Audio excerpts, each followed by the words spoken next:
Hello, Hello, Danielira. hello. Hello, Chilita. How are you, She's on the screen, so Chilierita? How are you, I'm Danielira? good. Well, yeah, I'm good. Yeah? I just know that now I have the flu that you had. The So, fluvid? The flovid? Yeah. Yeah. It was Well, inevitable. Flovid, no. That sounds weird. Well, we don't know what it is. It's More a like mix a of everything. fluvid. Yeah. Mix of everything. It's a nice New York cosmopolitan virus. Mm-hmm. Old school The virus. New York flu. Yeah. The subway flu. Yeah, pretty much. Yeah. So anthrax. Yeah. I think of all my winters, I think I was only sick for one. And I remember being like with a fever on Christmas Day. Well, Yeah. now too. That I had to leave work for early. I remember I asked if I could leave early because I still went and worked. Back then, it was very weird to call in sick. It was just very strange. I'm the sort of person that feels guilty if I call in sick, which is ridiculous. You feel guilty every time you rest, which is very unproductive, I feel. So, Danielira. Yeah. We're going to. I have this weird picture of Fer that I'm going to use for today's painting. And I think I did a painting this year of Fer where she was like, I don't know, she was doing something with her fingers or just her hands were like, her fingers were interlaced. But I did like a super funky picture. I think I messed up a lot of I played off the axis and the idea of symmetry. So I messed up a lot of the corresponding features that you would find like in the two hemispheres, which I usually love doing that. That's something that I think I've always loved. If I could trace it back, I think some of the first places I'm trying to think, but it's probably like the asylum portraits that Jericho did of the mental health patients. I think those are amazing. When I was younger, it just used to be like the portraits of the crazy people. That's what they would call. That's what they would call it. Yeah. No. But I think I did a good job at cleaning that up, even though I went back and said how they were originally called. And I think so. I think those were like super cool, like a super cool reference. I would say Nerdrum. So that's a big leap. That's about 200-year leap after that. Nerdrum definitely. He would do like really subtle but awesome stuff with symmetry and just the expectation of kind of correspondence and mirroring that we as human beings have with hemispheres in our body. Who else? I think Paul Feniak, maybe. Paul Feniak is also big on that. And the more obvious one, I would say, is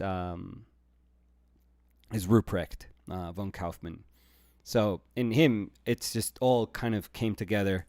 And I was like, yeah, that's the one thing that I've liked about that I think it was peppered through these portraits, but the one thing that I really liked, and suddenly in Ruprecht's work, it was so evidently there that it just made it amazing. Oh, and obviously Freud.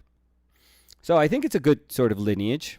If it's Jericho, Freud, Nerdrum, and von Kaufmann, that's pretty amazing. That's pretty amazing. So we're going to play off of that a little bit. She's going to look, Fer is going to look a little squid-like, I guess. You know, I think that's the outer shape with the our left, her right shoulder just kind of, coming towards us a little bit, just turning towards us a little bit. It's kind of fun. So that there's this very abstract hint of gesture, very almost like urban gesture in the body, that I think I kind of like. I'm happy with these. Not so happy with that, because what I'm trying to do with on the other side, on this side, this is all going to be like a cast shadow. Boop, boop, boop, boop. So this is all going to be shadow, but and obviously if I were doing like a traditional, painting, I would just have to find my head underneath that hoodie so that I have enough space for the skull. So, I would kind of do that and just find that space and then find how the hoodie sort of wraps around wraps around that skull. I bumped my microphone into my mouth. So it has to sit nicely on that skull. But we're not going to do that. So I want the little bit that is going to be part of the contour of the hoodie, of the upper part of the hoodie, to be super close, really, really close to that little edge of the, I don't know what you would call the hole of the hoodie, the mouth of the hoodie, the gap there. The mouth of I don't know. It looks like a mouth. Like if I would put teeth here, it's like, it looks like a mouth. So I want that super, super thin, like almost super fragile. Because I think that if I do that and you immediately just say, wait, there's no room for the head underneath there, then it convinces you super quickly about the distortion that the painting is going to have. But I'm fine with this one. I really like that in terms of like design. And that one can go behind this one. And this one is fine here. So I like these three. But I'm having an issue thinking of what to do with this. I kind of liked it that there's a little bit of the hoodie here that just flattens. And what you would get is just like a little fold there. So I like that, thinking that, I like that flat shape. So I was thinking, I wonder if we could do like a flat kind of shape there, and then just, in a very ridiculous way, say that the upper part of the head just then wraps around. Like, this would be so absurd. But I don't know if it works. I don't think it works. So maybe it's something even closer to this. I don't know. I'm not sure. So I'm not sure about that right now. And I think I tipped the head, although I do like that the head is tipped because it makes sense with this kind of shoulder. It's a drop shoulder, but it's kind of rolling forward, like inward. So it's getting a little closer to us, the viewers. So that's what we're gonna do. That's the plan. Now we just have to execute on it. And since I'm more concerned about design and shapes, I'm not really concerned too much about color. So we're gonna use I know I have that cat red, which I put like a ridiculous amount of cat red, given that I was only painting like this little triangle yesterday. But we're not going to use that. I don't think we're going to use that. I think I'm more concerned about just this being kind of fun, kind of like a fun shape to deal with. Maybe that looks like a bishop or something. Maybe it's that. I mean, I'm erasing this, and it's pointless to erase it, but I'm going to paint over it. Better erase review. No, but it doesn't matter because I'm going to paint over it. But maybe that she looks like a bishop piece in chess, something like that, like a bishop squid shop. It sounds like a shop where you get squid. So yeah, no. The bishop squid. That's a good title. I feel no. Yeah. I already committed to it, so I think that's what we're gonna do. Yeah, I think it works well. I just have to work out the tip. It's so strange because I know I'm cutting off the head. Like, it makes no sense because proportions towards this side make no sense, right? Fer's right side and our left side of the head doesn't make sense. It simply doesn't make sense. And yet, I'm still kind of concerned about the smaller bits of proportion that you can garner from just looking at the relationships between that little bit of the eye against that nose against that little bit of mouth that we're going to have here. So I want these to be right, but they're small shapes. Like I'm usually not very good at maintaining proportion, but I try to help myself by using larger shapes within the portrait or within like the bigger shape to educate me into these smaller relationships. And now that I don't have them, they're kind of weird and they may be super off. But I mean, it's a painting it's going to be a painting that is about being off and yet feeling strangely expressive and strangely right and strangely human in a way. So I think that's going to work. I think this is going to work. Although I don't mind this now still. So I don't know. We'll try both of them. We'll see how it goes. Anyway, that's the plan. Yeah. Plan for today. So sorry if it was boring. No, I really like when you do that. I think out loud, so maybe really like that. It's not super interesting for I people. like that. Prince Barebones was saying, or a very unamused night, which is. I mean, that too. It has the shape of like a knight, like a medieval knight. Yeah. Yep. It is very cool. I see it 100%. I mean, let's do that. I think they were. I like it. It sounds like Harry Potter knockoff. I like all of it. All of it. Yeah. The Bishop Squid or a very unamused knight. Yeah, I like it. I like that. I know. Ho ho ho. Oh, be careful with the cable. Yeah, we're good. Okay, we're good. So E. let's say hi. Yeah, please. Guillaume Lheureux Guillaume saying hello. Bonjour. And Guillaume was saying happy to see you both back. Thank you, Guillaume. And Guillaume was also saying crazy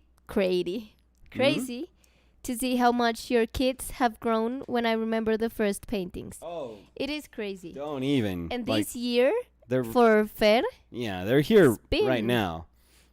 Crazy. They're gonna spend Christmas with us. She looks like an adult. Yeah. My daughter is, I don't know. I hope we could I don't know what she took to grow that much, but I wish they would have given me that when I was 12. It's ridiculous. Yeah, because when I was 12, I was a little kid. I was very busy writing Santa Claus my letter. Me too. For Christmas. Oh, and I was playing all the time. Yeah. Yeah. No. She's a teenage now. She's a 12-year-old teenage. She could vote, I think. No. I think she could be a bouncer at a bar. No, I would say she's a 12-year-old She could be at a bar asking teenage girls for ID. Like, get out. You're not kidding anyone. Get out. Get out. Get out. Terrell Kevin Johnson was saying hi. Terrell, maybe? Maybe. I don't know. I'm sorry. I always do a mispronunciation of everything. No. So, Terrell? What? Okay. Terrell? I'm sorry. I think Terrell likes that you call him Terrell. Terrell Kevin. Terrell? Is it good? Yeah, perfect. Terrell Kevin Johnson. I think he loves it when you call him Terrell. You know what? Yesterday I was asking Nicolas because we were writing Christmas and it corrected to Christ. What? What are we talking when about? I forget the title of it. And I told you it's weird that it's Christmas, but it's Christ. Oh yeah, I know. I was telling Christmas, you English, but it's English language. Yeah. Probably the worst grammatical rules in any language. No, I wouldn't say that. I would say so. Yeah, it makes no sense. But yeah, sometimes At least I get confused. Native So. English speakers go like, okay, why is this a rule if there's always exceptions to this rule? You know, it just doesn't make sense. It really doesn't. Dash Art and Stuff was Mhm. saying hi. Hey Dash, how are you? Camila O'Gorman dice hola.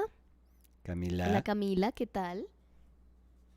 Anormal dice, ya andaba extrañándolos mucho. ¿Cómo están? Felicitaciones por el compromiso, por cierto, y una carita Tan feliz. amable. Muchas gracias, Anormal. ¿Cómo estamos? Bien. Sí. Nicolás saliendo de la gripa, yo entrando a la gripa.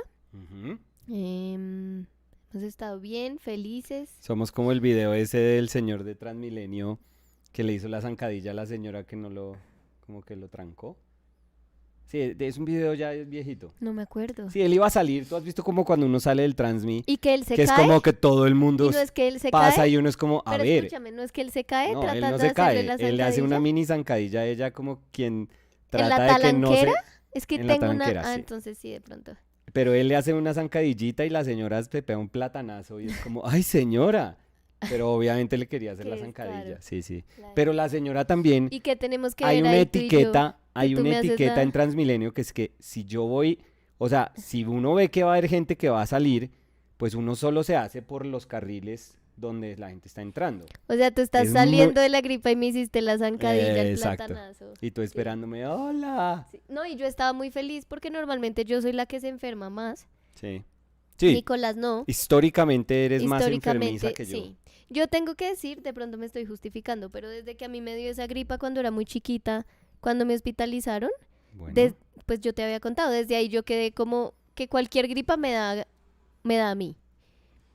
Pero tú nunca. no, yo no, es muy extraño que me Pues dé o sea, gripa. no nunca, pero en 7 años y medio que llevamos juntos, Mm, llevas Creo que me conoces 2 gripas por ahí. o 3 de pronto. Sí, Sí. ¿Y tú a mí? 3 al mes. 300, sí.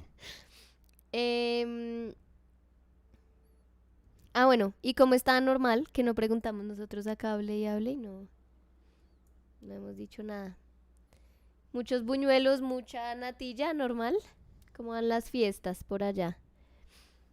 Prince Bones was saying good morning. Good morning. Morning. Zoe, how are you? Thank you for the 50% of the The title. title. Yeah, it's Yeah, yeah. amazing. I'll send you the royalties afterwards. Thank you. Ricard was saying good morning. Good morning, Ricard. How are you? That's one I don't know if I'm saying right, but I always go with Ricard. Instead of Ricard, maybe? Ricard? Ricard. Okay. Maybe? No?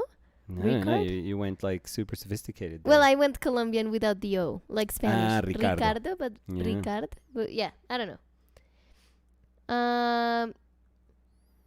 Cody Winicky was saying, hey guys, can't stick around, but have a great day, everyone. Thank you. Thank you for coming and say hi. You Cody, too, whatever have it a is that great you're day. doing. Oh, we have to ask Cody when he's back. What happened finally with the AC? I'm pretty sure it's fine. Everything was fine? Yeah. No, because I I mean, I'm remember it was speculating. loud. Yeah? Like it got fixed, but it was very loud. Yeah. But maybe it's winter, so, kind of. One for the other, you would Yeah, say it doesn't in matter Spanish. now. Yeah. Amber was saying, oh my god, another stream? I know. Two Don't in get a used to row. this. And Amber was saying, really excited for this one and to see what you decide to finally execute with the hoodie. And regarding your talking at the beginning Yeah? of the live stream, Yeah. Amber was saying it wasn't boring. I Oh, love hearing your process out loud. Perfect. How was it? Tariel? Well, No, please tell me. It's no, because, it's a proper name, so you never know. The funny thing about names is that you never know. You have to ask the person, like, oh, I'm sorry, how do you say your name? But maybe Terrell is super happy about how you say Terrell instead of Terrell.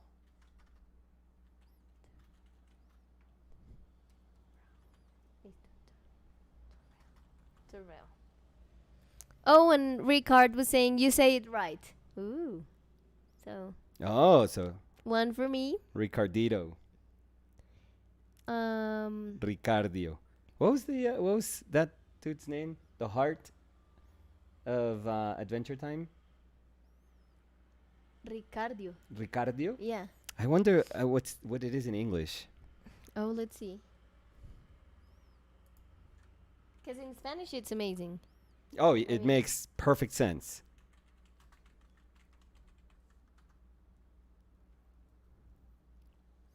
Ricardio, the hard guy. No way. It says, Perfect then. Yeah. Ricardio. Oh, that's perfect.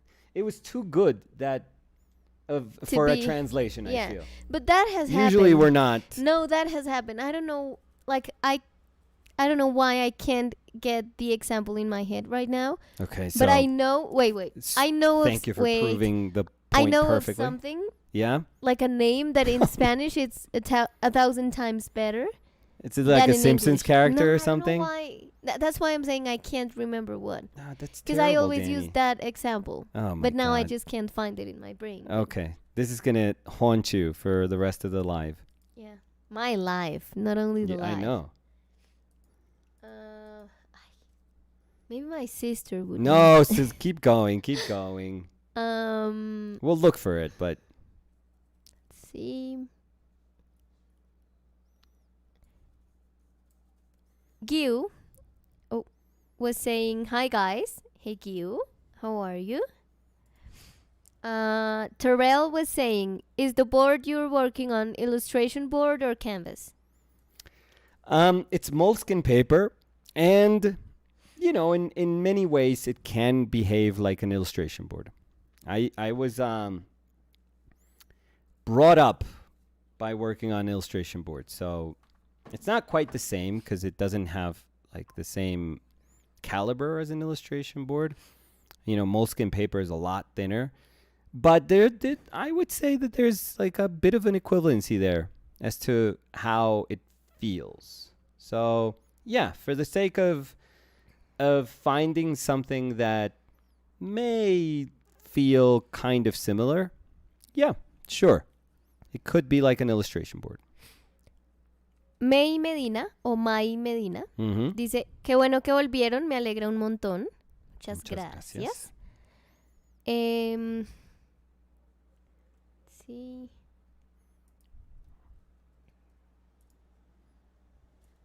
What? No me deja mover el mouse del chat. Espera. Momentico. If it's not working at all, disconnected. No, it's just in YouTube.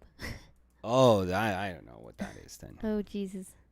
Yeah, just keep. No, I can't see the chat.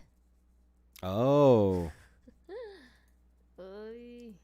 minimize it and then No, open it again. Wait, I'm gonna open another tab with the YouTube Studio No, so I just- can go to okay, the live stream. Okay, but you could minimize it and then open it again and see. Perfect. No, I did it. Okay. I did it my way, which is I don't know if it's the best way, but I did it. It's So always the. no, the Danny way. something's happening. So I have to have the chat here. Okay, let's do that.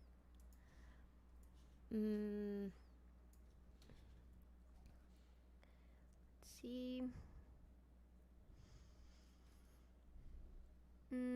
Michael McEwen was saying, "Good to see you both back. Mm-hmm. How's everything?" Very Everything's good, thank great. you. Yeah, we've been great. Very, very good, thank How you. are you, Michael? Javi Hav dice Oh. hola, hola. Uy, Javi Hav también 2 días seguidos. Where do I draw the line? Sí, milagro navideño. ¿Cómo está Javi Hav? Catherine was saying, hello, so happy to catch you live. Missed the stream yesterday and missed you guys streaming a lot lately. Congratulations once again to both of you. Thank you, Catherine. And we're also very happy to be back streaming here and to be engaged. Yeah. Lapis Exilis, so Shade, was saying, wow, what is this? How awesome. So maybe that we're back. Yeah, in the maybe. painting. So let's. Maybe my pronunciation. Yeah, of Terrell. For real, please. Mhm. Maybe I'm right. Would you imagine that? You They're like, could be. I "No." mean, it's proper names. So honestly, people can I say don't that think their I name am, is but however they want. um,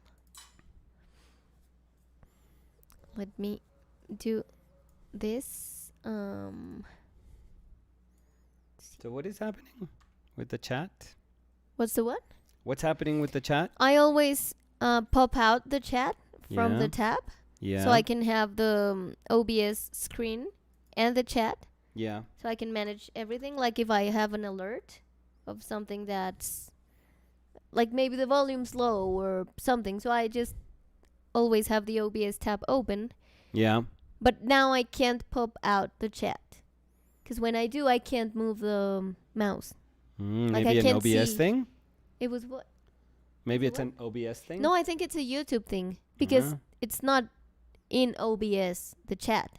Yeah. It is on YouTube. I just pop out the chat as in like another tab. Do we need OBS open? Like, do you need? Yeah. How many times do we actually run into trouble that OBS is alerting us on? Like, No, honestly. no. I'm always careful about the volume of our voices and. Yeah, but I think we could, you know. Well, I can't close it. No, you But can't close maybe it, I but, can't but it have can it. be like minimized. Yeah. Hola, So, Samu, buenos días. Fedor Smolov was saying, let me go back to the chat. Hello, bright mood for you. Ooh, Oh, thank you. thank you. That's, Bright mood for you too. Yeah, that's. A very. I love that. It In sounds our very village, proper. we say bright mood to you. I like that. I know that you are loved. Ooh, I liked it. Well, I don't want to do a spoiler. It's not my favorite. It was. Yeah, I like the beginning. Yeah, but I mean the I like- end of yeah, it a was series like fine. that. I don't Sometimes it's. It's always hard to untangle, like, series about time. Yeah, so it does not enter into my favorite series at No, all. me neither. But it was a great watch. It was okay. Andrés Gómez dice, hola Dani y Nico, qué bueno volver a verlos después de tanto tiempo. Hola Andrés, ¿qué Andrés. tal? ¿Cómo va todo? Anormal. Anormal. What? Es que escribe en inglés, entonces mi cerebro. Anormal.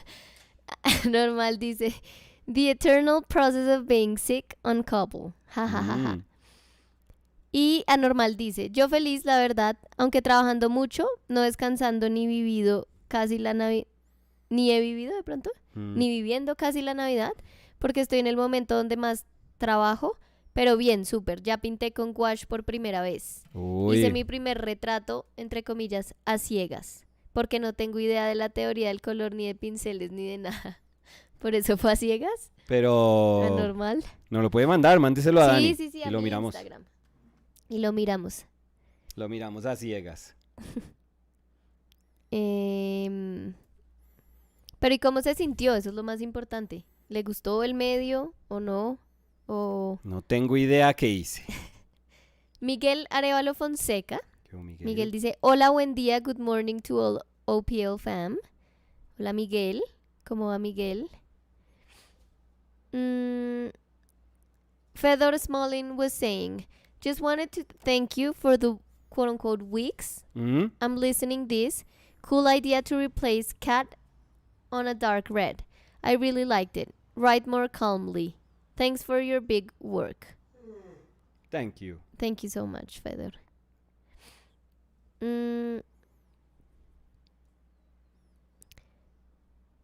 Shamik Duta was saying, hi, I'm trying to learn oil painting in a la prima. Okay. I'm struggling with how much oil should I use. Could Mhm. you please tell me? It's always a good idea to not be scared of oil initially, because I mean naturally that's what happens, that you're, not you, but one is very apprehensive about stuff that, one doesn't know. And it's a very curious thing, but there's a curious balance that you have to strike, because you do have to be careful, but you have to be bold. So, knowing that those two have to kind of live with the other, I would always, and this is just my preference, and this has always been my preference as a teacher and as a painter, I always feel that it's best to teach anyone to be bolder initially. And then you can kind of rein it back in, and then you can control it a little bit more. But I think that what being bold gives you is a very quick way of being unafraid of paint, of moving paint around. Because part of painting also requires you just to be familiar with your material and the character of your material.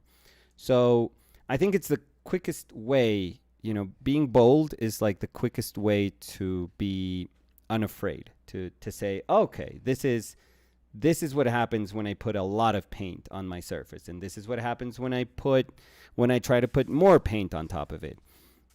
You kind of have you gain the way to gauge that very, very quickly by being a little bit bolder.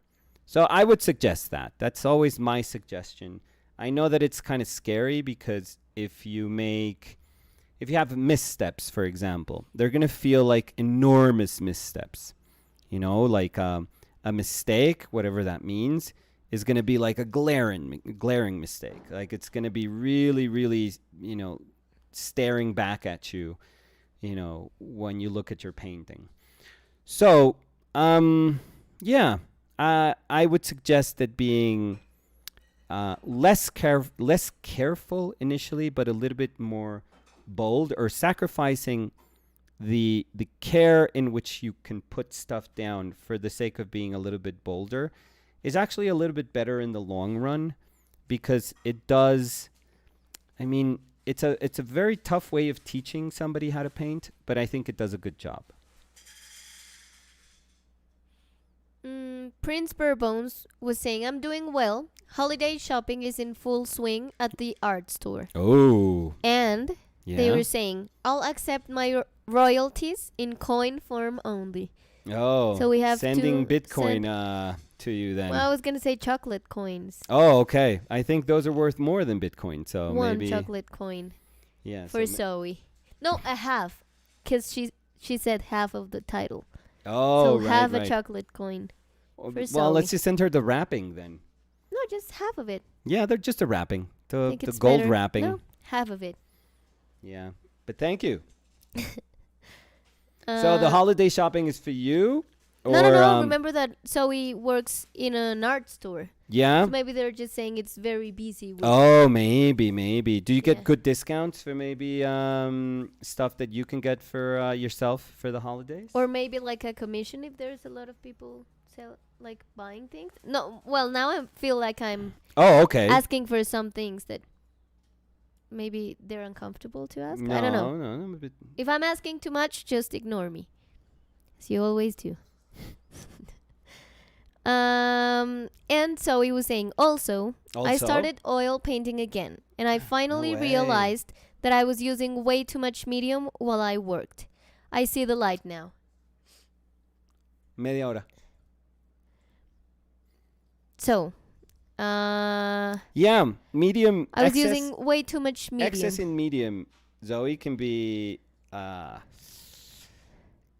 very common mistake. Like at any stage of a painting, honestly. So don't feel that that's like something that only people that are familiarizing themselves with painting would make. There's people that have painted for years and still have like very bad habits of overusing medium and the proportion of medium paint to medium. So yeah, it's very tough. It's very tough to find the balance. I was taught very early that medium should never be more than 20% of your mix. And when you try to visualize what that means, it's like literally dipping like the tip of your brush into when you are making a mix of color. It's like the tip of your brush in your medium. Like the brush shouldn't even like dip so much that it goes onto the floor of your cup holder, wherever you have medium.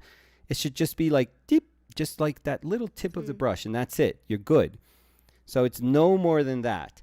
Now, nowadays, can you paint with a bunch of with excess medium? And are there people that use excess medium in paint or excess solvent in paint? Of course, 100%, because that's I don't know. That's the painting world nowadays. Like, we can paint however the hell we want, and we don't have to explain anything to anyone. And if it works, quote unquote, works in our painting, then we're fine. That's the explanation that we needed. Just a painting that works. But is it the most stable thing to do for your paint, for your paint layer? No. Excess medium means that you kind of, handling is a little bit more slippery. So it's just a little more difficult to get what full-bodied paint can do. It also means that drying times are weird, because now there's not only the oil in your paint that comes from the tube, like straight from the tube. You have to account with that, but not only that, but the oil, or the oil resinous medium, or whatever, medium that you're using that is trying to replace oil. You have to take that other, bit into account. So drying times start to get super wonky, and if you're doing indirect painting, drying times are super, super important. Really, really key. So yeah, it just makes everything like a little bit messier. I feel like a whole lot more difficult. Essential if mediums are essential if you want like to work on indirect painting, and if you want like a flawless surface, just like undecipherable Bouguereau surface. Yeah, those are absolutely fundamental. But if that's not the case, and I'm a brushy painter, I've always been a brushy painter. I adore brushy paintings. And I've come to accept that that's the type of painting that I like, that I enjoy, that moves me the most, that I pursue when I paint. Not all the time, because I do have a share of paintings where I'm trying to be a little more sensitive. But all in all, like I've recognized very quickly that I'm a brushy painter. So I'm fine with sacrificing what I could do with medium, for the sake of just being very true to what I really, really enjoy, which is, mark making. So let's see. Prince Bourbones was saying, the coin wrappers will send better in the mail, very flat. I've been painting with oils for 15 years, and I wish someone along the way gave me a good metric for proportions. I always fought with tackiness because of my medium use. Yeah. I think it took stepping away from it for a minute to come back and see that just pure oils feel pretty damn good. Haha. Yeah. I feel that that's something that when I started painting, I had no idea about, like how much of it you should use. Yeah. No, me neither. So what Zoe's saying is true. I mean, you just know, like, you're just thought that you have to have a medium, because that's how they teach you, or at least that's how they teach me. Yeah, most places. But you don't really know the proportion. And I remember, I wish I could remember where I read it, but I remember when I was in my first oil painting class in the university. Yeah. I read somewhere that they were saying, it was like an art book. Okay. They were talking about painting. Yeah. And they were saying the reason why the containers for the medium are so tiny is because you have to use a tiny amount of it. So it's not like you have a big gallon of it. Yeah. So it was like that's always a reminder that you have to use a little bit of it. And I remember when I read that, I was like, do you have to use a little bit of it? Because I mean, I used to buy the big things to create a bit, like the big medium thing. So I would just like refill the little cup holder all the time. Constantly? Yeah. Yeah. And then I was like, oh, that's right. I mean, I don't have to fill it and fill it and fill it. So yeah, I mean, it's yeah, what you're saying, well, first of all, yes, I wasn't taught that either. Not like, I still remember some of my, I don't know if my mother has them back home. Maybe there's one particular painting that I have no idea where it is. Actually, I'm gonna ask my mother. But there's this one painting that I did, And I still remember, if she has it, and if we're going to my mother's for Christmas, I'll show you, because I know exactly where it is. What is it about? It's like it was Aviva, this model that was very, very well known in New York. She's like a heavy set model, wonderful, wonderful model, and Max sort of made her pose with like a cart, with like a little shopping cart and some cardboard. We put like some cardboard. Max was into like very, I would say, it's like social realism, but it's kind of like, I don't know. I think it's not quite how you would think of like, I'm painting the streets, and when you would see like the Ashcan school. But you know, it's any not. painter. It was not a nude. So No, it was no. more like a. So it was a more of like a scenery thing, where you just put elements and you kind of say, well, this is, I mean, I'm gonna straight say it, but it's like, okay, you look not homeless, but you look like somebody, that, because that's what Max would try to do with a lot of his paintings. So he would hire models, and he was making these social realist paintings. And he wanted to speak about homelessness, and he wanted to speak about this, the humanity that is present very much so in the street, and how, devastating it is. But he would do it through a very theatrical way in the studio. So there's always like a disconnect between that. And I think he was very conscious of that, because I remember then when he had this example that he would always tell us, that he had a show where he painted like these bins of trash on the street. He painted like this street, not corner, but it was like a little bit of an alley, and he had like these bins with trash, and there was like boxes and on the floor, and that the criticism that they gave him for that painting, it was that it was the most beautiful trash that they had ever seen. That it was just kind of beautifully conceived and beautifully painted, so there was no sort of trashiness to the trash, right? So I think Max was always struggling with a disconnect between what he wanted to say, or what he still, I mean, he I don't know if he's doing like these bigger social kind of realist compositions anymore, but there was always like a struggle between just having models or having real people acting out these scenes that you hope are echoing things that are happening actually in the street. So I don't know. It's not.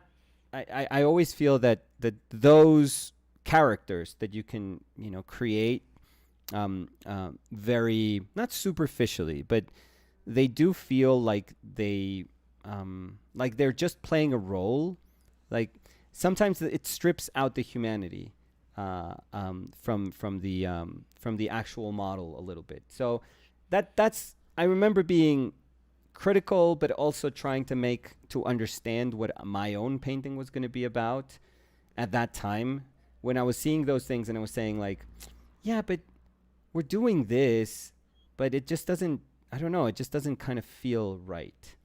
For me, for example, our model in Rome, Andrea, is like a street photographer, and he's one of the best street photographers that I've ever seen.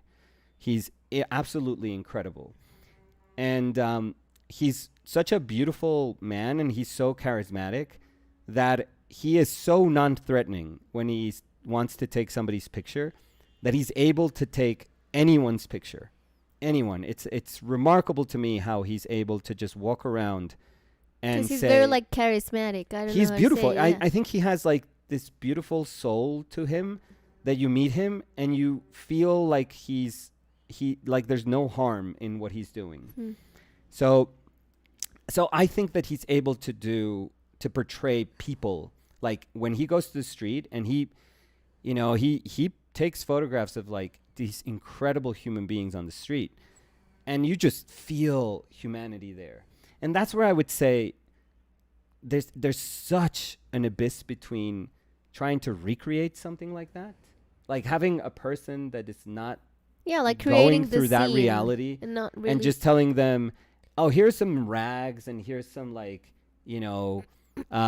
cardboard boxes, and here's like a little shopping cart that's broken, and just think that you're homeless. It's kind of weird. It's kind of, I don't know. I always thought that was a little strange for me. But yeah, anyways, but this was a painting that he had. This was a setup that he had made for one of our painting classes, and I painted it. I painted it because that's what we would do. You would paint the setup, and going back to like the technical part, I still remember that it was a multi-session painting. So I think that painting is probably like 12 hours long, maybe, or something like 15. I don't know if it was 2 or 3 sessions for that painting. I was very happy with the portrait that I did of Aviva. I thought that was very cool. The rest of the painting I think was very patchy, but I was very young, so it doesn't matter. But I remember not knowing how to get back into a painting that was already painted. And I was like, how do you do this? Like, how do I keep painting something that has already dried? Like, it's so, it seemed like so simple, but it also seemed so like difficult to wrap my head around the way you should be doing that. And I remember people telling me, no, you have to oil out, because that's how you get your surface lubricated again, and you get your colors kind of like where you painted them. So you don't get any of the sort of sunken in areas, and what you want is like evenness and just being able to judge your prior decisions. So I was like, so what do? You just put oil on top of the surface and then paint into it? And they were like, yeah. But nobody told me like how much oil or how little oil. And I think those paintings, there's a few paintings that I remember where I would oil out, and the oil, I would put so much oil where I was trying to oil out the surface, that because you're painting your painting, like your substrate is perpendicular. It dripped. It actually starts dripping if you put enough of it. If you put too much of it, I'm sorry, it just kind of starts like sagging down, and it just kind of drips. And that's like a super telltale sign of just being excessive with something like the amount of oil that you're using for oiling out. So, it's so difficult to finely tune how much is what you need. But I have noticed that even though there's no like recipes or rules for this, I've noticed that it's way less than what you think you need. So that's always like a good place to start. It's like, no, even if you, like, let's say if I wanted something very thin, like a thin kind of almost veil, like stretched out, which I can't get on raw paper, but I could get if I seal the paper. I would use medium to kind of extend my paint.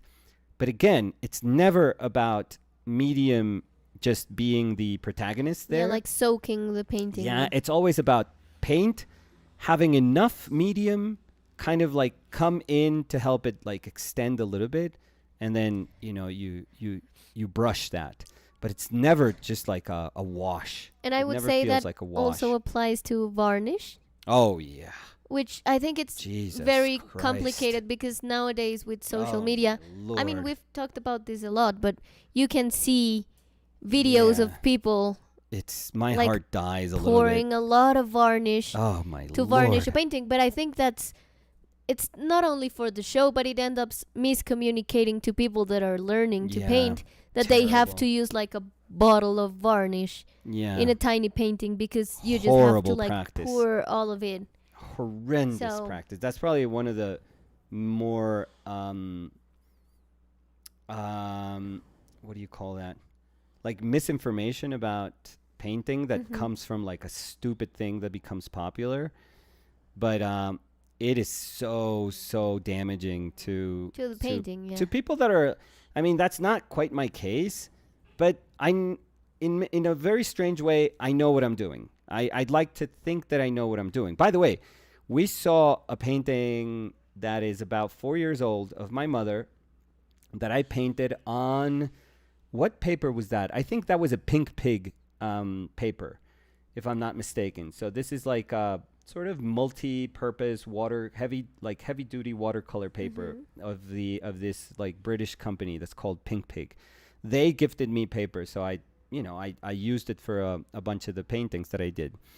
and I didn't do anything to the paper, by the way. Nothing.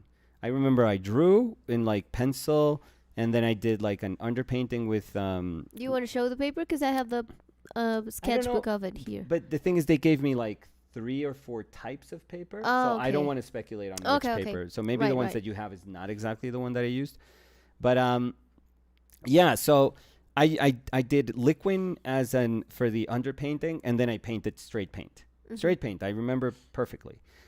And we saw the painting. It's like fresh. It feels like it just left my hand. Yeah. It is in perfect shape. It is in perfect shape. Like, if there was problems with the painting, I would tell you right now that there were issues with the painting, and I should re-examine what I did there, which, I feel bad, but not really.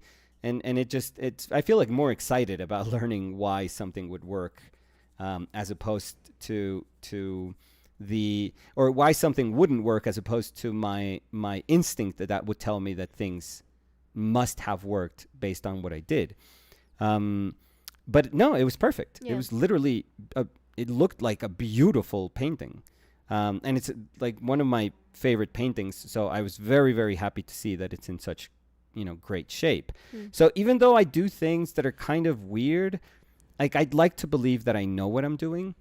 But if you're a person that's starting out and you're very unsure about, these very, they're very strict manners of working, because there's chemistry to painting that is undeniable. And the chemistry that is part of painting is there because a painting needs to be stable so that it can, let's not even just say survive, but that it can be displayed in the way that you want it to be seen. I think that's the most important part. And the way, like, people just, like, excessively pour varnish, traditional varnish, or maybe it's Gamvar, so it's not quite traditional Damar varnish. But the way they pour varnish onto paintings, it is just such, like, it's so irresponsible to do that. Yeah, it's so freaking irresponsible. No, I was gonna say. I'm sorry, I'm just like. No, but sorry, I was gonna say that it's probably even worse than some of the things that I do with my own practice that I know are off. I know, I 100% know, but trust me, like, just having that excess of varnish, and then the time that you would need for that thing to dry, and how sappy it's gonna be when you put so much on top of it. Even like the paint layer is going to look disgusting because it's just going to look so kind of like heavy-handed and glassy and kind of chunky because of it. It's so maddening to think that somebody, because they're just watching a stupid trend on a video, would ruin the last moment of a painting, because you're pretty much done with the painting when you varnish it. So imagine being super happy about working your butt off to, get this painting where you wanted to get it, and suddenly being misinformed and trying and suddenly to varnish. Because you're like, well, I guess it looks great, and I've been wanting to do this, like, varnish porn pour, and I'm going to take my phone out and make a dumb video out of it. Imagine ruining, weeks of work just because you wanted to do a stupid fucking video. Like, that's insane. Because I would say that, what I was trying to say before when I interrupted you, I'm sorry. No, and I'm sorry if I'm... No, is that, you were saying before with the medium that there's a ratio that works, but there's also people that use a lot of medium or no medium, and it works too. Yeah. But I think with varnish, it's not like that. It's like you are literally harming the painting if you use a lot of varnish. Yes. So it's not... it's the thing that can damage the most a painting. And I was thinking about, we have a painting of Benjamin Bjorklund. Oh, it's a mess. And I see, he's and beautiful. I love it because you can see the dripping that you were talking about. Yeah. But that's so him. That is amazing, and it works again. Yes. And that's something of the painting that wasn't thought of, maybe. I think he just put it to a side. Yeah, he flipped the painting. Yeah, and it dripped. And then he glazed something, or I don't know, and then it just kind of dripped. I don't know. Or he oiled out, or he varnished. Who knows? Yeah, but I love that. But I think with varnish, that misinformation is Yeah. complicated. Or then you get like people we- like Andrew Cranston that, Oh yeah. you know, he uses varnish as medium, which is very strange. Yeah. Because varnish is not a great medium. Like mediums should always have like certain properties, but one of the properties is that it's malleable enough so that you can handle paint. So, like ideally, mediums have personalities, but you shouldn't be fighting your medium. No, a medium is there. It's supposed to be there to aid you in doing something, but you're not supposed to like, you know, kind of be like, oh God, this is horrible. This is drying. This is super tacky. Oh no, I lifted, you know, I painted this part and now I'm putting medium, I'm on top of it and I'm lifting what was underneath. Oh, like that should never happen. Like that's kind of absurd. And that was never the purpose of mediums. So, but Andrew Cranston, he's so talented and he works in such a just weird ass way because he's working on like these very old book covers. He adores working on these linen sort of wrapped old book covers that he thins down his paint excessively. Really, I mean, terrible practice if you want to see it in terms of sound, stable, you know, painting. But it looks amazing. It looks amazing, and it kind of makes sense to, you know, in the way he paints. And I'm sure he has his own reasons for having found that way of painting. So that's why you know, that's a perfect example of what I was referring to. Like, there's people nowadays that, you know, will purposely paint in ways in which they know they're not supposed to do that. They know, you know, it's not a crime to say, and especially not in the art world, it's not a crime to say like, oh no, I know that this is, you know, this is going to create a less stable paint layer. But, you know, you have to trust the artist if they say, well, I have my reasons for doing this. And I think Andrew Cranston's reasons are just very much so justified when you see his work. So I think that's always, at least that's always like my, the way I would measure something. You know, if I see the painting and I go like, yeah, that looks amazing. I mean, what can you do? It just tells me that the person that was making those decisions was, you know, had an actual conversation with themselves and said, okay, let's weigh the pros and cons and let's see if it's a sacrifice worth having for the sake of what I want to express and the degree in which I want to express it, or the force in which I want to express it with. So yeah, but I would say that I mean, I'm sorry, Andrew Cranston and a lot of other painters that end up like breaking the rules. Yeah. They know the rules, so they break them. Yes. So I think that when you're just starting and you have no idea about how to use varnish or medium or whatever, and you have no idea of the ratio, and you stumble upon a video of someone using, for example, as we were saying, the varnish in an exaggerated half way, a bottle of varnish for like a 10 by 8 by 10 painting. Exactly. It's you think that's the way to do it. So I think there's the problem. Yeah. Because the misinformation tends to educate people that feel like they're seeing they're seeing a painting that maybe they like, and they're seeing an artist that they like, and they see them pour all the bottle of varnish, so they're like, okay, that's what I have to do. So I think it's very damaging. Yeah. When someone gets that information as education. Yes. So Amber was saying, wait, what? That's a trend? That's crazy. Yeah. The varnish Amber. pouring videos. Oh, it's still there. It's still out there. I wish it wasn't out there, but it's very much so still out there.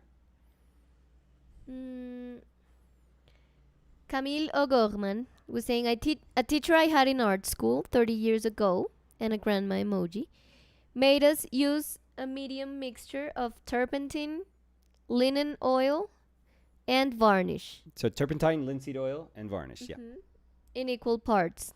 It was a nice texture, but it lasted forever to get dry. Yeah. Yeah, that's a very traditional like oil resinous medium. Like linseed oil, Damar varnish, and terps. Like that's super, super, super basic medium. Linseed oil is, I mean, annoying, and it, higher quantities in the medium, it is annoyingly slow to dry. So, and Damar varnish doesn't set quickly either. It has a grab to it, so it'll help your adherence to your substrate, but it doesn't dry quickly at all. So, yes, if you're starting out painting and that's your medium, be ready to paint up many paintings at the same time. I was trying to look for the information because maybe I'm misremembering, but I just wanted to know. Regarding what? I'm sorry, Danny. No. I was going to build up to say. Oh, I'm sorry. Okay. No, don't worry. That when I saw the part of the process of the restoration in the Vatican. Okay. Of some pieces. Yeah. I remember they had colored varnish. Colored varnish? Yes. So I have to ask Woo. Jodicita because I do remember that. And I do remember that they had the little bottles, which I thought was very weird. But that's why I don't know if I'm misremembering. No, I think I know what you're talking about, though. But it's not what you think it is. So it's to match the varnish with the old varnish? No. Because ideally what you do is you lift up whatever varnish you're trying to clean up. You have to lift it up, like literally lift it up, clean the painting so it's all gone, and then you re-varnish the painting. Mm-hmm. So, no, I think what you are describing is that only restorers. So, a minute ago I was saying that using varnish as a medium is not like customary practice. It's not common. This is not common at all when painting. The only place where it's common is for restorers. So there's actually paint that is ground in varnish. Mm-hmm. There's like a schminke paint that is ground in varnish. Maybe that's why they had it, yeah. So when you see painters painting and retouching or restorers retouching paintings, very rarely do they mix full-bodied paint. Mm-hmm. Very rarely. So it's usually paint that's been ground in varnish. And many times they prefer to like glaze little bits of color until they reach like the color that they want. Okay. Rather than just putting a blob of paint. Because that's how you get the hedgehog Christ, in Spain, where you start Jesus, where you start to put like opaque paint so much that eventually it just covers the whole thing up. Please respect. So restorers have like a very light touch, but they also, unless it's like they have to do heavy restoration, which would involve them really painting. But museums try to avoid like having to repaint as much as they can. Because it would look terrible, yeah. Well, you run the risk of like the restorer feeling like they are now not following what the artist did, but reinterpreting and then painting it the way they think should be painted. Jesus way. Yeah, so. Yeah, no, but I get it. But it's just that I was remembering that. Yeah. And I remember that time when they were saying, no, it's colored varnish. And in my head, I was like, what are they talking about? Yeah. And they had the little bottles with colored varnish. So I think I may be right about that. Maybe. Because it like varnish that has a tint to it, which let's say would be what you're describing, makes no sense. Mm-hmm. Like there's no reason for using any. That's why I'm saying varnished. Take my memories with a grain of salt. Okay. But that's what I remembered. Yeah. I mean, I'm in a safe place, so I can voice it out. Maybe if I'm saying something that has no sense at all, that makes no sense. You were probably. Was this told to you in English or in Italian? In Italian. So also, I'm sure there's something lost in translation there. I'm sure there's they were trying to explain what it was, but maybe it wasn't super clear in the manner in which they were explaining it. No, but maybe I don't know. Yeah, I don't know.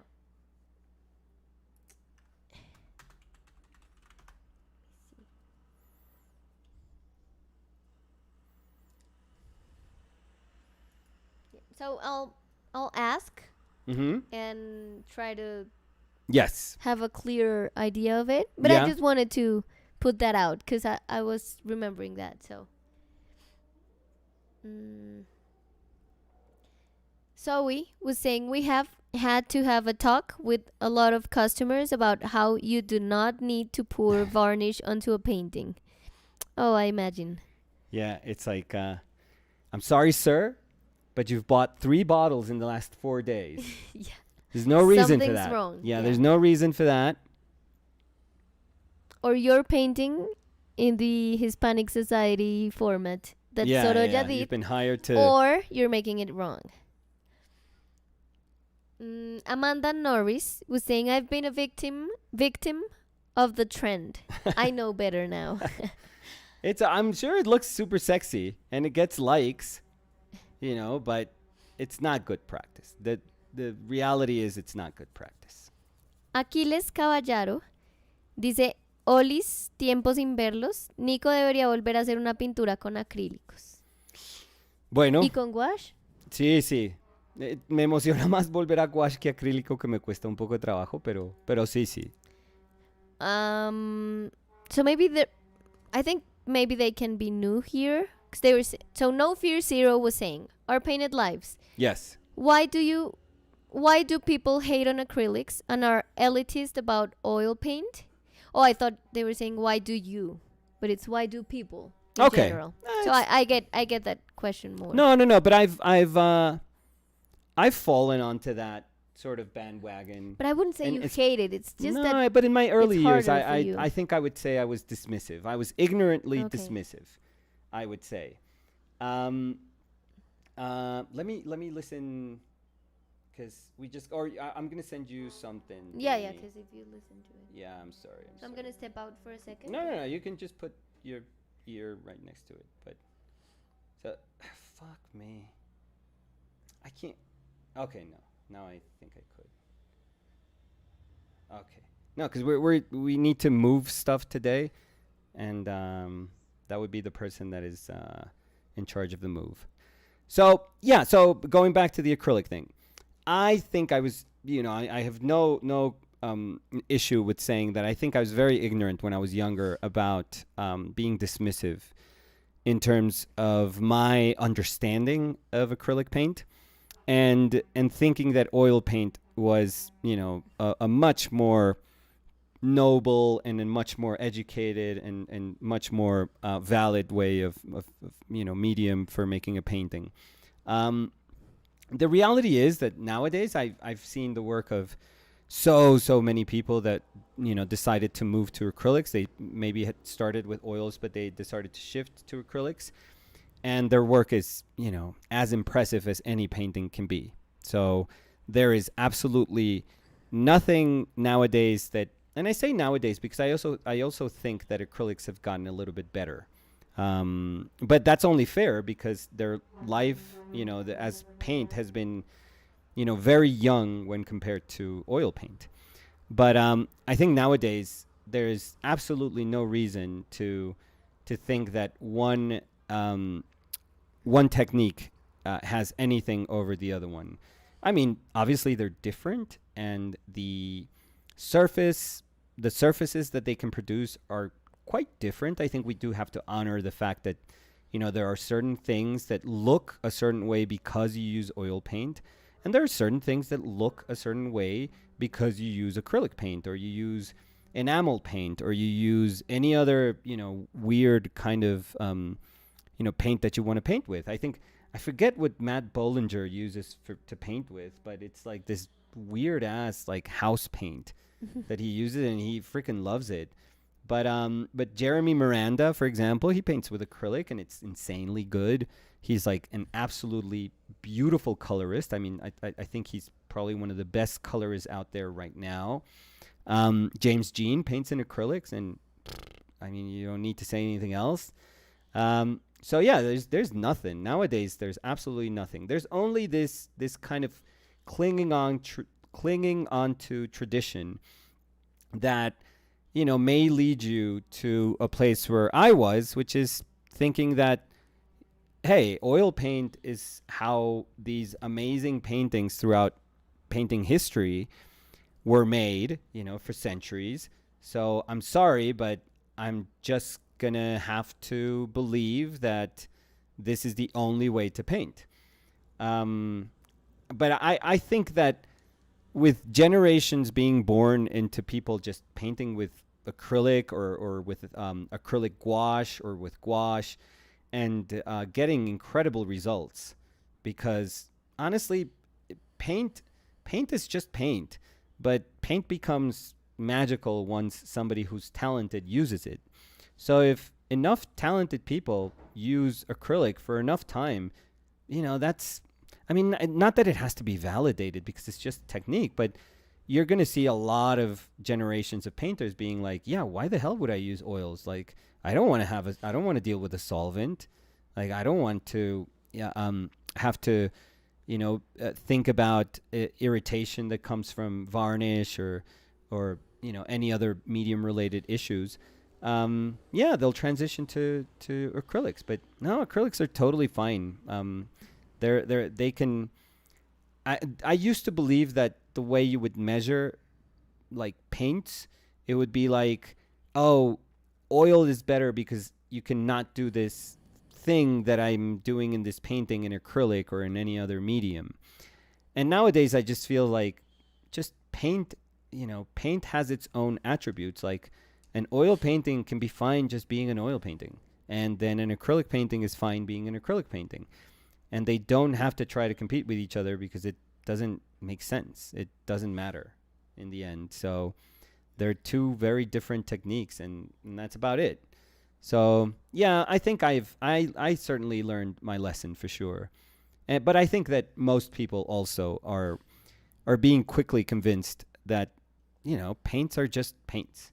Again, Matt Bollinger uses I don't even Prince know what Bones was saying, I think it's called flashy or flash. Right, exactly. The paint that Matt Bollinger uses. Yeah. So, and that thing, who had painted with that thing before? Mm-hmm. I don't think anyone. I don't know. Well, maybe I'm super ignorant about this too, but I don't know. I don't think it's a popular thing. I think it's probably akin to when, I don't know, when Warhol was a sign painter and there were paints that were done for painting signs, and that's what that's what he was used to working with. So I don't know. I think that again it doesn't matter. Like the paint in the end won't really matter. Like it's just the person using the paint for whatever story or whatever it is that they want to communicate through their work. If that relationship with that type of paint enables them to tell the story that they want, to control the painting in a way that they wanted, then that was the way it had to be painted. That was the proper paint for that painting. That's it. There's no other, like, it's pointless to discuss it further, to be honest. It just doesn't make sense. Can you send me the number of the person that's going to move the things? So yes. I can call them because that's what they needed. Oh, okay.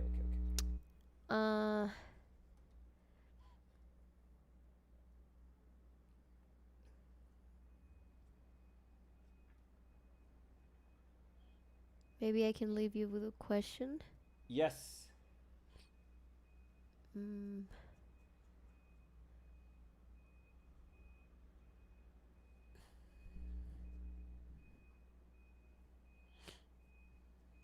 Ready? Yeah. Yeah. So, okay, so this question is related to the same topic, but it's in Spanish. So maybe I could say it to you. Sure. May Medina dice, Nicolás, un placer saludarlo. Me gustaría hacerle una pregunta. Sí. Llevo muchos años pintando en óleo usando como medio el aceite de linaza con una pequeña parte de trementina. ¿Podrías darme una recomendación de un medio menos tóxico? Menos tóxico. Lo único tóxico de ese medio, May, sería el solvente, la trementina. Mm, no, no, no. Porque es que en realidad los aceites secantes, que son los que usamos nosotros para pintar, em, no tienen lío. O sea, aceite de linaza no tiene ningún problema en términos del uso, de irritación o de la absorción por las manos, por los poros.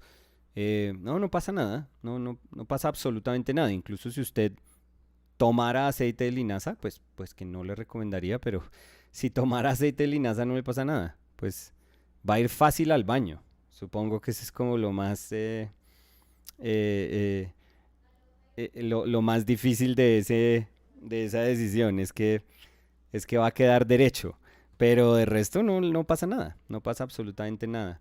Entonces, seguramente lo que usted está sintiendo es como la toxicidad que sí es muy, muy alta de usar solvente, de usar como solvente en cantidades, digamos que para un medio pues serían pocas, pero si usted está normalmente haciendo uso de un solvente, porque si seguramente lo tiene dentro del medio, quiere decir que lo usa también para limpiar los pinceles, para limpiar la paleta. em, entonces, de pronto la vida de uno, sin que uno se dé cuenta, empieza a estar como rodeada de un uso relativamente excesivo de solvente. Y entonces ahí es donde yo tendría mucho cuidado. Entonces lo que yo creo que tiene que pasar es más que contemple medios que no tienen solvente. Que los charros que no son tan fáciles de conseguir, pero ya hay muchos medios comercialmente disponibles que no usan solventes. Em, yo uso una cosa que se llama Liquin, que es un medio alquídico, que tiene solvente, pero Gambling hace un gel, que es un sustituto de ese medio alquídico sin solvente, que se llama Galkit. Galkit. Y ese medio es muy chévere y no tiene solvente. Entonces, sí, yo creo que el paso a seguir, que creo que es lo que usted está buscando, sería es eliminar, no tanto el aceite, sino eliminar el solvente. Y no lo puede eliminar con solventes que son inodoros, porque es que lo que pasa es que hay muchas compañías que lo que ofrecen hoy en día es alternativas inodoras de solventes. Pero el solvente sigue siendo volátil, sigue siendo un solvente, y lo único que pasa es que usted no lo huele, pero pues sigue siendo súper nocivo. Entonces yo ahí tendría como cuidado en ese sentido. Okay, well, Danny comes back. No, don't worry, Danny. Don't worry, Danny Alira. Um, it's because we're getting, as Danny said, we're getting a couch in, but we're also getting our couch out because, like we said yesterday, there's no room for two couches in this apartment. So we have to do everything the same day. We can't. Um, Danny's parents were super nice enough to keep this boxed couch in their apartment while we were able to try to find somebody that could do all the moving. So they're going to do it in a couple of hours. So that's what we were setting up. Anyways, I know this is very crude for our paint layer, but it shows me where the painting is headed, which I'm very happy with, in the sense that I kind of can tell how the things that I was hoping would work are lining up. So even though it's not quite articulated yet,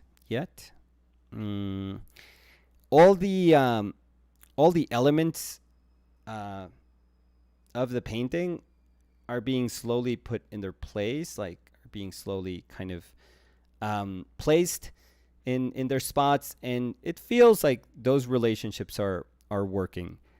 I'm happy that I didn't go with a broader palette. I for sure it would have extended the kind of range that I would have had with wanting to make this, let's say, of a higher chroma, like more saturated, and that would have made it pop. But there's something about like the simplicity of the design that I really really like, that I think works well, because then as a viewer it's almost like you have no obstacles in the way of between design and the way you perceive it. So it's just all there. It's very simple. It's very simply stated, in the painting. So I'm kind of happy. I'm happy that I made those decisions, and I didn't. Let me see as I struggle to find a brush.